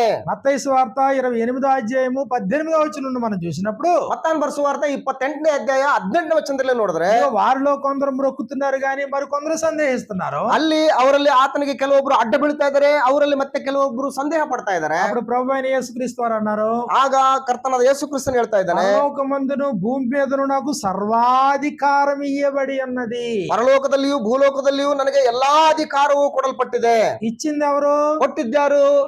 అద్వితీయ సర్వాధిపతి అయినటువంటి దేవుడు, ಅದ್ವಿತೀಯನಾದ ಸರ್ವಾಧಿಪತಿಯಾದಂತ ದೇವರು ಕೊಟ್ಟಿದ್ದಾನೆ. సర్వాధికారాన్ని యేసు ప్రభుకి ఇచ్చాడు. ಸರ್ವಾಧಿಕಾರವನ್ನ ಯೇಸು ಕ್ರಿಸ್ತನು ಕೊಟ್ಟಿದ್ದಾನೆ. అంటే సర్వాధికారం విషయంలో ఆయన అద్వితీయుడై ఉన్నాడు తండ్రి అయిన దేవుడు. ತಂದೆಯಾದಂತ ದೇವರು ಸರ್ವಾಧಿಪತ್ಯದ ಅಧಿಕಾರದ ವಿಷಯದಲ್ಲಿ ಆತನ ಅದ್ವಿತೀಯನಾಗಿದ್ದಾನೆ. ఇర్మియా గ్రంథము 27వ అధ్యాయం 5, 6 వచనాలు మనం చూసినప్పుడు, ಇರ್ಮಿಯನ ಗ್ರಂಥ 27ನೇ ಅಧ್ಯಾಯ 5, 6ನೇ ವಚನವನ್ನು ನೋಡಿದ್ರೆ అక్కడ మనకి ఈ ప్రకారంగా మనకు రాయబడింది, ಅಲ್ಲಿ ನಮಗೆ ಈ ರೀತಿಯಾಗಿ ನಮಗೆ అధిక ಬರೆಯಲ್ಪಟ್ಟಿದೆ. బలము చేతను చాచిన బాహువు చేతను భూమిని భూమి మీద ఉన్న నరులను జంతువులను నేనే సృష్టించి ఎవరికిచ్చుట న్యాయమని నాకు తోచునో వారికే ఇచ్చుచున్నాను. ಯೆರೆಮೀಯನ ಗ್ರಂಥ 27ನೇ ಅಧ್ಯಾಯ 5, 6ನೇ ವಚನದಲ್ಲಿ, ನಾನೇ ಕೈ ನೀಡಿ ನನ್ನ ಮಹಾಶಕ್ತಿಯಿಂದ ಲೋಕವನ್ನು, ಭೂಮಿಯನ್ನು, ಅದರ ಮಾನವರನ್ನು, ಪಶುಗಳನ್ನು ಸೃಷ್ಟಿಸಿದ್ದೇನೆ. ಈ ನನ್ನ ಸೃಷ್ಟಿಯನ್ನು ನನಗೆ ಸರಿ ತೋಚಿದವನಿಗೆ ಕೊಡಬಲ್ಲೆನು. కాబట్టి 27వ అధ్యాయం 6వ వచనంలో, 27ನೇ ಅಧ್ಯಾಯ 6ನೇ ವಚನದಲ್ಲಿ, ఇప్పుడైతే దేశములన్నిటినీ నా దాసుడగు బబులోను రాజైన నెబుకద్నెజరు వశము చేసి ఉన్నాను. ಈಗ ಈ ದೇಶಗಳನ್ನೆಲ್ಲ ಬಾಬೇಲಿನ ಅರಸನು ನನ್ನ ಸೇವಕನೂ ಆದ ನೆಬುಕದ್ನೆಚ್ಚರನ ಕೈವಶ ಮಾಡಿದ್ದೇನೆ. అంటే అద్వితీయుడైనటువంటి సర్వాధిపతి యగు దేవుడు, ಅದ್ವಿತೀಯನಾಗಿರುವಂತ ಸರ್ವಾಧಿಪತಿಯಾಗಿರುವಂತ ದೇವರು సర్వాధికారాన్ని ఇక్కడ నెబుకద్నెజరుకి ఇచ్చాడు. ಸರ್ವಾಧಿಕಾರವನ್ನ ನೆಬುಕದ್ನೆಚ್ಚರನ ಕೊಟ್ಟಿದ್ದಾನೆ. ಇಲ್ಲಿ ఈ దినముల అంతమందు ప్రభు అయిన యేసుక్రీస్తు వారికి ఇచ్చాడు. ಈ ದಿನಗಳ ಅಂತ್ಯದಲ್ಲಿ ಆ ಒಂದು ಅಧಿಪತ್ಯವನ್ನ ಯೇಸು ಕ್ರಿಸ್ತನಿಗೆ ವಹಿಸಿಕೊಟ್ಟಿದ್ದಾನೆ. మీరు సిలువేసిన ఈ యేసునే దేవుడు ప్రభువుగా క్రీస్తుగా నియమించాడు. ನೀವು ಶಿಲುಬೆಗೆ ಹಾಕಿಸಿದಂತ ಈ ಯೇಸುವನ್ನೇ ದೇವರು ಒಡೆಯನನ್ನಾಗಿಯೂ ಕ್ರಿಸ್ತನನ್ನಾಗಿಯೂ ನೇಮಿಸಿದ್ದಾನೆ. ఎవరు నియమించారు? ಯಾರನ್ನ ನೇಮಿಸಿದ್ದಾರೆ? ఆయన నియమించాడు ఈయన్ని. ಆತನು ಈತನನ್ನು ನೇಮಿಸಿದ್ದಾನೆ. మరి నియమించిన వాడు సర్వాధిపతి కాదా? ನೇಮಿಸಿದಂತ ಆತನು ಸರ್ವಾಧಿಪತಿ ಅಲ್ವಾ? అద్వితీయ సర్వాధిపతి కాదా? ಆತನು ಅದ್ವಿತೀಯ ಸರ್ವಾಧಿಪತಿ ಅಲ್ವಾ? మీరు సిలువేశారు. ನೀವು ಶಿಲುಬೆಗೆ ಹಾಕಿಸಿದಿರಿ. అపోస్తుల కార్యాలు 2వ అధ్యాయము 36వ వచనంలో, ಅಪೊಸ್ತಲರ ಕೃತ್ಯಗಳ ಪುಸ್ತಕ 2ನೇ ಅಧ್ಯಾಯ 36ನೇ ವಚನದಲ್ಲಿ, మీరు సిలువేసిన ఈ యేసునే, ನೀವು ಶಿಲುಬೆಗೆ ಹಾಕಿಸಿದಂತಹ ಈ ಯೇಸುವನ್ನೇ దేవుడు, ದೇವರು అంటే అర్థం ఏంటంటే ಅಂದ್ರೆ ಅರ್ಥ ಏನು ಅಂತಂದ್ರೆ, అద్వితీయుడకు సర్వాధిపతి, ಅದ್ವಿತೀಯನಾದಂತಹ ಸರ್ವಾಧಿಪತಿ, ప్రభుగాను ಕರ್ತನನ್ನಾಗಿಯೂ క్రీస్తుగాను ಕ್ರಿಸ್ತನನ್ನಾಗಿಯೂ యేసు ప్రభువుని నియమించాడు. ಯೇಸು ಕ್ರಿಸ್ತನನ್ನು ನೇಮಿಸಿದ್ದಾನೆ. మీరేమో దుష్టులైన మనుషుల చేత సిలువేయించి చంపారు. ನೀವಾದರೂ ಆ ಆತನನ್ನ ದುಷ್ಟರ ಕೈಗೆ ಒಪ್ಪಿಸಿಕೊಟ್ಟು ಶಿಲುಬೆಗೆ ಹಾಕ್ಸಿದ್ರಿ. కానీ తండ్రి అయినటువంటి దేవుడు మృతుల్లో నుండి ఆయన లేపి సర్వాధిపత్యాన్ని అనుగ్రహించాడు. ಆದ್ರ ತಂದೆಯಾದಂತ ದೇವರು ಸತ್ತವರೊಳಗಿಂದ ಆತನನ್ನ ಎಬ್ಬಿಸಿ ಆತನಿಗೆ ಸರ್ವಾಧಿಪತ್ಯವನ್ನು ಕೊಟ್ಟಿದ್ದಾನೆ. కాబట్టి యోహాను సువార్త 17వ అధ్యాయం 3వ వచనంలో ప్రభు అయిన యేసు ఏమని మాట్లాడుతున్నారు? ಯೋಹಾನ ಬರೆಸುವಾರ್ತೆ 17ನೇ ಅಧ್ಯಾಯ 3ನೇ ವಚನದಲ್ಲಿ ಪ್ರಭುವಾದ ಯೇಸು ಕ್ರಿಸ್ತನು ಏನಂತ ಹೇಳ್ತಾ ಇದ್ದಾನೆ?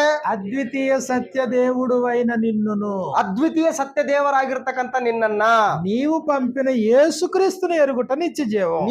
ನೀನು ಕಳಿಸಿಕೊಟ್ಟಂತ ಯೇಸು ಕ್ರಿಸ್ತನನ್ನ ತಿಳಿಯುವುದೇ ನಿತ್ಯ ಜೀವ ಅಂತ ಹೇಳ್ತಾ ಇದ್ದಾನೆ. అలాగే ఎరగాల ఆయన్ని, ಹಾಗೇನೆ ಅರ್ಥಕೊಳ್ಬೇಕು ಆತನನ್ನ, అలాగే ఎరిగితేనే నిత్య జీవం. ಹಾಗೇನೆ ಅರ್ಥ ಮಾಡ್ಕೊಂಡ್ರೆ ನಿತ್ಯ నువ్వు ಜೀವ. ఇంకో కోణంలో నువ్వు ఊహించుకున్న కోణంలో నువ్వు ఆయన ఎరిగితే అది నిత్య జీవానికి దారితీయదు. ಇನ್ನೊಂದು ಕೋನದಲ್ಲಿ ನೀನು ಊಹಿಸ್ಕೊಂಡಂತ ರೀತಿಯಲ್ಲಿ ನೀನು ಅರ್ಥ ಮಾಡ್ಕೊಂಡ್ರೆ ನಿತ್ಯ ಜೀವ ಸಿಗೋದಿಲ್ಲ. సత్య సాక్షి చెప్పిన మాటలవి. ಸತ್ಯ ಸಾಕ್ಷಿ ಹೇಳಿದಂತ ಮಾತುಗಳಿವು. సత్య సాక్షి మాత్రమే కాదు, ಸತ್ಯ ಸಾಕ್ಷಿ ಮಾತ್ರವೇ ಅಲ್ಲ, పాత నిబంధన గ్రంథం నుంచి క్రొత్త నిబంధన గ్రంథం అపోస్తలుల బోధ వరకు కూడా, ಹಳೆ ಒಡಂಬಡಿಕೆಯಿಂದ ಹೊಸ ಒಡಂಬಡಿಕೆ ಅಪೊಸ್ತಲರ ಬೋಧನೆಯಲ್ಲಿ ಎಲ್ಲದರೂ ಕೂಡ కాబట్టి దేవుని గురించి వారు మాట్లాడుతున్నప్పుడు ದೇವರನ್ನ ಕುರಿತು ಅವರು ಮಾತಾಡುವಾಗ ఆయన అద్వితీయ సత్య దేవుడు, ಆತನು ಅದ್ವಿತೀಯ ಸತ್ಯ ದೇವರು, అద్వితీయ జ్ఞానవంతుడు, ಆತನು ಅದ್ವಿತೀಯನಾದಂತ ಜ್ಞಾನವಂತನಾತನು, అద్వితీయ సర్వాధిపతి. ಆತನು ಅದ್ವಿತೀಯನಾದಂತ ಸರ್ವಾಧಿಪತಿ. ఆ కోణంలో మనం తండ్రి అయిన దేవుణ్ణి ఎరగాల్సిన అవసరం ఉంది. ಆ ಕೋನದಲ್ಲಿ ತಂದೆಯಾದ ದೇವರನ್ನ ನಾವುಗಳು ಅರ್ಥ ಮಾಡಿಕೊಳ್ಳುವಂತದ್ದು ಅವಶ್ಯಕತೆ ಇದೆ. ఎందుకు ఎరగాలి అలాగా? ಯಾಕೆ ಅರ್ಥ ಮಾಡ್ಕೊಳ್ಬೇಕಾಗೆ? నిత్య జీవాన్ని కోరుకుంటే. ನಾವು ನಿತ್ಯ ಜೀವನ ಕೋರ್ಕೊಂಡ್ರೆ, ఒకవేళ అలాగ ఆయన ఎరిగామనుకోండి, ಆ ರೀತಿಯಾಗಿ ನಾವು ಅರ್ಥ ಮಾಡ್ಕೊಂಡ್ವಿ ಅಂತ ಇಟ್ಕೊಳ್ಳಿ, మన ప్రవర్తన ఎలాంటి మార్పు వస్తుందో తెలుసా? ನಮ್ಮ ನಡೆ ನುಡಿಗಳಲ್ಲಿ ಯಾವ ರೀತಿಯಾದಂತ ಬದಲಾವಣೆಗಳು ಬರ್ತಾವ ಗೊತ್ತಾ? ఆయన అద్వితీయుడు, ಆತನ ಅದ್ವಿತೀಯನು, అద్వితీయ స్థానంతోనే ఆయన సేవించాలి. ಆತನನ್ನ ಅದ್ವಿತೀಯ ಸ್ಥಾನದಿಂದಲೇ ನಾನು ಸೇವಿಸ್ತೇನೆ. దేవునికి నాకు మధ్యలో ದೇವರಿಗೂ ಮತ್ತು ನನಗೆ ನಡುವೆ ಮಧ್ಯದಲ್ಲಿ ఏది అడ్డు రాకు, ಯಾವುದು ಅಡ್ಡ ಬರಬಾರದು. ఏది అడ్డు వచ్చినా ಯಾವುದೇ ಅಡ್ಡ ಬಂದ್ರು ಕೂಡ తీసి పక్కకు పెట్టు, ತೆಗೆದು ಪಕ್ಕಕ್ಕಿಡು. అలా నమ్మినటువంటి వారు అలాగే బ్రతికారు చరిత్రలో. ಆ ರೀತಿ ನಂಬಿದಂತವರು ಆ ರೀತಿಯಾಗಲೇ ಬದುಕಿದಾರೆ ಚರಿತ್ರೆಯಲ್ಲಿ. దానియేలు, షడ్రాక్, మేషక్, అబేద్నెగోలు చూడండి. ದಾನಿಯೇಲ್, ಶದ್ರಕ್, ಅಬೇದ್ನೆಗೋ, ಮೇಷಕ್ ಇವರೆಲ್ಲ ನೋಡ್ರಿ, తమ ప్రాణం తమకు ఏమైనా ప్రియమైనదిగా ఎంచుకున్నారా? ತಮ್ಮ ಪ್ರಾಣವನ್ನ ತಮಗೆ ಇಷ್ಟ ಅನ್ನುವಂತ ರೀತಿಯಲ್ಲಿ ಅವ್ರು ಎಣಿಸ್ಕೊಂಡ್ರ? దేన్నైనా వదులుకోవడానికి సిద్ధం. ಯಾವುದನ್ನಾದ್ರೂ ಸರಿ ಅವರು ಕಳ್ಕೊಳ್ಳೋದಕ್ಕೆ మా ಸಿದ್ಧವಾಗಿತ್ತು. ప్రభు మీద సమర్థత మీద మాకు నమ్మకం లేదని కాదు అక్కడ. ಅಲ್ಲಿ ನಮ್ಮ ದೇವರ ಮೇಲೆ ನಮಗೆ ಸಮರ್ಥತೆ ಇದೆ ಅನ್ನುವಂತ ನಂಬಿಕೆ ಅಲ್ಲ. రక్షించడానికి ఆయన సమర్థుడే. ಆತನ ರಕ್ಷಿಸುವುದಕ್ಕೆ ಆತನ ಸಮರ್ಥನೆ ಸರಿ. ఒకవేళ రక్షించకపోయినా, ಒಂದು ವೇಳೆ ರಕ್ಷಿಸದೆ ಹೋದ್ರೂ ಕೂಡ చావడానికి రెడీ అయినా?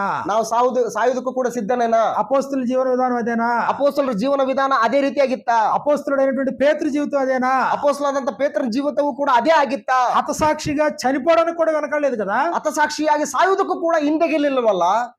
యేసుప్రభు అడిగారు లాస్ట్ ని, ಯೇಸು ಕ್ರಿಸ್ತನು ಆತನನ್ನ ಕೇಳ್ತಾ ಇದ್ದಾನೆ ಲಾಸ್ಟ್ ಅಲ್ಲಿ, నువ్వు నన్ను ప్రేమించున్నావా? ನೀನ್ ನನ್ನನ್ನು ಪ್ರೀತಿಸ್ತಾ ಇದೀಯಾ? 3 సార్లు అడిగారు. 3 ಸಾರಿ ಕೇಳ್ತಾ ಇದ್ದಾನೆ ಪೇತ್ರನನ್ನ. ప్రేమించున్నా నీకే తెలుసు కదా అన్నాడు. ನೀನೇ ಬಲ್ಲೆ ಸ್ವಾಮಿ ಅಂತ ಹೇಳ್ತಾ ಇದ್ದಾನೆ. ఇప్పుడు నువ్వు యవనస్తుడిగా ఉన్నావు, ಈಗ ಯವನಸ್ಥನಾಗಿದ್ದಿ, నీకు ఇష్టమైన చోటుకి నువ్వు వెళ్తావు. ನಿನಗೆ ಇಷ್ಟ ಬಂದ ಕಡೆಗೆ ನೀನು ಹೋಗ್ತಾ ಇದ್ದಿ. అయితే నువ్వు వృద్ధుడు అయినప్పుడు ನೀನು ವಯಸ್ಸಾದ ಮೇಲೆ నీ నడుము కట్టుకోవడానికి నీ దగ్గర ఒప్పుకుండదు. ಅಂದ್ರೆ ನಿನ್ನ ಒಂದು ನಡುವನ್ನು ಬಿಗಿದುಕೊಳ್ಳೋದಕ್ಕೆ ನಿನ್ನಲ್ಲಿ ತಾಳ್ಮೆ ಶಕ್ತಿ ಇರೋದಿಲ್ಲ. నీకు ఇష్టము కాని చోటికి మరొకడు నిన్ను తీసుకుపోతాడు. ನಿನ್ನಗೆ ಇಷ್ಟವಿಲ್ಲದ ಕಡೆಗೆ ಮತ್ತೊಬ್ಬನು ನಿನ್ನನ್ನು ಕರ್ಕೊಂಡು ಹೋಗ್ತಾನೆ. తాను పొందబోవు మరణాన్ని గురించి తెలియజేస్తూ ఈ సంగతులు హతసాక్షి అవుతావు అని చెప్పాడు. ಆತನು ಹೊಂದಲಿಕ್ಕಿರ್ತಕ್ಕಂತಹ ಮರಣವನ್ನು ಕುರಿತು ಆತನು ಹೇಳ್ತಾ ಇದ್ದಾನೆ, ಹತಸಾಕ್ಷಿ నువ్వు నన్ను ಪ್ರೇಮಿస్తే హతసాక్షి అవుతావు అని చెప్పాడు. ನೀನು ನನ್ನನ್ನ ಪ್ರೀತಿ ಮಾಡಿದರೆ ನೀನು ಹತಸಾಕ್ಷಿ ಆಗ್ತೀಯಾ ಅಂತ. మరి ఇప్పుడు చెప్పు, నువ్వు నన్ను ప్రేమిస్తావా? ಈಗ ಹೇಳು, ಈಗ ನನ್ನನ್ನು ಪ್ರೀತಿಸ್ತಾ ಇದ್ದೀನಿ ನೀನು. సద్భక్తితో బ్రతకను ఉద్దేశించి వారు హింస పొందుదురు. ಕ್ರಿಸ್ತೇಸುವಿನಲ್ಲಿ ಸದ್ಭಕ್ತರಾಗಿ ಜೀವಿಸುವುದಕ್ಕೆ ಮನಸ್ಸು ಮಾಡುವವರೆಲ್ಲರೂ ಕೂಡ ಹಿಂಸೆಗೊಳಗಾಗುವರು. మరి ఇప్పుడు నువ్వు చెప్పు, నిజంగా నువ్వు దేవుని ప్రేమిస్తావా? ಈಗ ನೀನ್ ಹೇಳು, ಈಗ ನಿಜವಾಗ್ಲೂ ನೀನು ದೇವರನ್ನ నిజంగా ಪ್ರೀತಿಸ್ತೀಯಾ? నువ్వు ప్రభుని ప్రేమిస్తావా? ನಿಜವಾಗಿಯೂ ಕರ್ತನನ್ನ ನೀನು ಪ್ರೀತಿ ಮಾಡ್ತೀಯಾ? నిజంగా నువ్వు ప్రేమించేలాగుంటే, ನಿಜವಾಗಿಯೂ ನೀನು ಆತನನ್ನು ಪ್ರೀತಿಸುವನಾಗಿದ್ರೆ, కరువైనను, వస్త్రహీనతైనను, ఉపద్రవమైనను, ఖడ్గమైనను ఏది నేను చేయలేదు. ಅನ್ನವಿಲ್ಲದಿರುವುದಾಗ್ಲಿ, ವಸ್ತ್ರವಿಲ್ಲದವರಾಗ್ಲಿ, ಖಡ್ಗವಾಗ್ಲಿ, ಇದು ಯಾವುದು ಕೂಡ ನನಗೆ ಅಡ್ಡಿ ಆಗಲ್ಲ. దేవుడు అద్వితీయుడు. ಯಾಕಂದ್ರೆ ದೇವರು ಅದ್ವಿತೀಯನು. అద్వితీయ స్థానమునే కోరుతున్నాడు. ಅದ್ವಿತೀಯ ಸ್ಥಾನವನ್ನೇ ಆತನು ಬಯಸ್ತಾ ಇದ್ದಾನೆ. ప్రభువా, నేను నిన్ను వెంబడిస్తాను గాని, ಕರ್ತನೇ ನಿನ್ನನ್ನು ಹಿಂಬಾಲಿಸ್ತೇನೆ, ಆದ್ರೆ మొదట నా తండ్రిని పాతి పెట్టి వచ్చుటకు నాకు సెలవిమ్మని మనవి చేస్తే, ಮೊದಲು ನನ್ನ ತಂದೆ ಉತ್ತರ ಕ್ರಿಯೆಗಳನ್ನ ನಾನು ಮಾಡಿ ಬರೋದಕ್ಕೆ ನನಗೆ ಒಂದು ಅವಕಾಶ ಕೊಡು ಅಂತ ಕೇಳಿದ್ರೆ, అంటే ఇప్పుడు ఆయన ఏమంటాడు? ఇప్పుడు యవనస్తుడు ಏನಂತಾನೆ ಯವನಸ್ಥನು, వెంబడిస్తాను ನಾನು ನಿನ್ನ ಹಿಂಬಾಲಿಸ್ತೀನಿ, కానీ ఫస్ట్ ఏం చేస్తాను? ಆದ್ರೆ ಫಸ್ಟ್ ಏನ್ ಮಾಡ್ತೀನಿ, తండ్రిని సమాధి చేసుకుని వస్తాను. ಮೊದಲು ತಂದೆಯನ್ನ ನಾನು ಉತ್ತರ ಕ್ರಿಯೆಗಳನ್ನ ಮಾಡಿ ಬರ್ತೀನಿ. ఆయన ఏమంటాడు? ఆయన ಆಗ ಯೇಸು ಕ್ರಿಸ್ತನ ಏನಂತಾನೆ, వీళ్ళంటాడు పనికిరాడు. ನಿನ್ನಂತ ನನ್ನ ಕೆಲ್ಸಕ್ಕೆ ಬರಲ್ಲ. ఫస్ట్ ప్రయారిటీ ಫಸ್ಟ್ ಪ್ರಿಯಾರಿಟಿ దేవుడే. ದೇವರೇ. దేవుని తర్వాతే చదువు, ದೇವರ ನಂತರವೇ ನಿನ್ನ ವಿದ್ಯಾಭ್ಯಾಸ, దేవుని తర్వాతే ఉద్యోగం, ದೇವರ ನಂತರವೇ ಉದ್ಯೋಗ, దేవుని తర్వాతే భార్య పిల్లలు, ದೇವರ ನಂತರವೇ ಹೆಂಡತಿ ಮಕ್ಕಳು, దేవుని తర్వాతే నీ ప్రాణం. ದೇವರ ನಂತರವೇ ನಿನ್ನ ಪ್ರಾಣ. దేవుని కంటే అధికంగా నువ్వు ప్రాణాన్ని ప్రేమిస్తే, ದೇವರಿಗಿಂತಲೂ ಹೆಚ್ಚಾಗಿ ನಿನ್ನ ಪ್ರಾಣವನ್ನು ನೀನು తన ಪ್ರೀತಿಸುವನಾದ್ರೆ ప్రాణమును రక్షించుకొనగోరువాడు దానిని పోగొట్టుకొనును. ತನ್ನ ಪ್ರಾಣವನ್ನು ಉಳಿಸಿಕೊಳ್ಳಬೇಕೆಂದಿರುವವನು ಅದನ್ನು ಕಳಕೊಳ್ಳುವನು. కానీ నా నిమిత్తమై, ಆದ್ರೆ ನನ್ನ ನಿಮಿತ್ತವಾಗಿ, స్వార్థ నిమిత్తమై ಸ್ವಾರ್ಥ ನಿಮಿತ್ತವಾಗಿ తన ప్రాణమును పోగొట్టుకొనువాడు ತನ್ನ ಪ್ರಾಣವನ್ನ ಕಳಕೊಳ್ಳುವವನು దాన్ని రక్షించుకొనును. ಅದನ್ನ ಕಂಡುಕೊಳ್ಳುವನು. నిజంగా దేవుణ్ణి ప్రేమిస్తే, ನಿಜವಾಗಿ ದೇವರನ್ನ ನಾವು ಪ್ರೀತಿ ಮಾಡಿದ್ರೆ, అద్వితీయ స్థానంలో నువ్వు ఆయన ఎరిగితే, ಅದ್ವಿತೀಯ ಸ್ಥಾನದಲ್ಲಿ ಆತನನ್ನ ನೀನು ಅರ್ಥ ಮಾಡ್ಕೊಂಡ್ರೆ, జీవితంలో ఫస్ట్ ప్రయారిటీ ఎవరికే? ಜೀವಿತದಲ್ಲಿ ಮೊದಲನೇ ಸ್ಥಾನ ಯಾರಿಗೆ? దేవునికే, ದೇವರಿಗೆ, ఆయన ఉపదేశానికే, ಆತನ ಉಪದೇಶಕ್ಕೆ, ఆయన లేఖనాలకే. ಆತನ ವಾಕ್ಯಗಳಿಗೆ. అందరి జీవితాలు తమ్మును తాము దేవునికి సమర్పించుకోవడానికే. ಎಲ್ಲರ ಜೀವಿತಗಳು ದೇವರಿಗೆ ಸಮರ್ಪಿಸಿಕೊಳ್ಳೋದಕ್ಕೋಸ್ಕರನೇ సత్య సాక్షిగా ఈ లోకానికి వచ్చి సాక్ష్యం ఇచ్చిన వాడు యేసు ప్రభు. ಸತ್ಯ ಸಾಕ್ಷಿಯಾಗಿ ಈ ಲೋಕಕ್ಕೆ ಬಂದು ಆತನ ಕುರಿತು ಸತ್ಯ ಸಾಕ್ಷಿಯನ್ನು ಹೇಳಿದಂತದ್ದು ಯೇಸು ಕ್ರಿಸ್ತ. దేవుని గురించి సాక్ష్యం ఇచ్చాడు. ದೇವರನ್ನ ಕುರಿತು ಸಾಕ್ಷಿ ಹೇಳಿದಾನೆ. ఏమని సాక్ష్యం ఇచ్చాడు? ಏನಂತ ಸಾಕ್ಷಿ ಕೊಟ್ಟಿದ್ದಾನೆ? అద్వితీయ సత్యదేవుడుగా ఆయన ఎరుగు. ಆತನನ್ನ ಅದ್ವಿತೀಯ ಸತ್ಯದೇವರು ಎಂಬುದಾಗಿ ನೀನು ಅರ್ಥ ಮಾಡ್ಕೋ. బ్రేక్ తీసుకుందాం, మరిన్ని సంగతులు నేర్చుకుందాం. అందరికీ వందనాలు. ಚಿಕ್ಕ ಬ್ರೇಕ್ ತಗೊಳ್ಳೋಣ, ನಂತರ ಮತ್ತಷ್ಟು ವಿಷಯಗಳನ್ನ ಕಲ್ತ್ಕೊಳ್ಳೋಣ. ಎಲ್ರು ನಮಸ್ಕಾರ.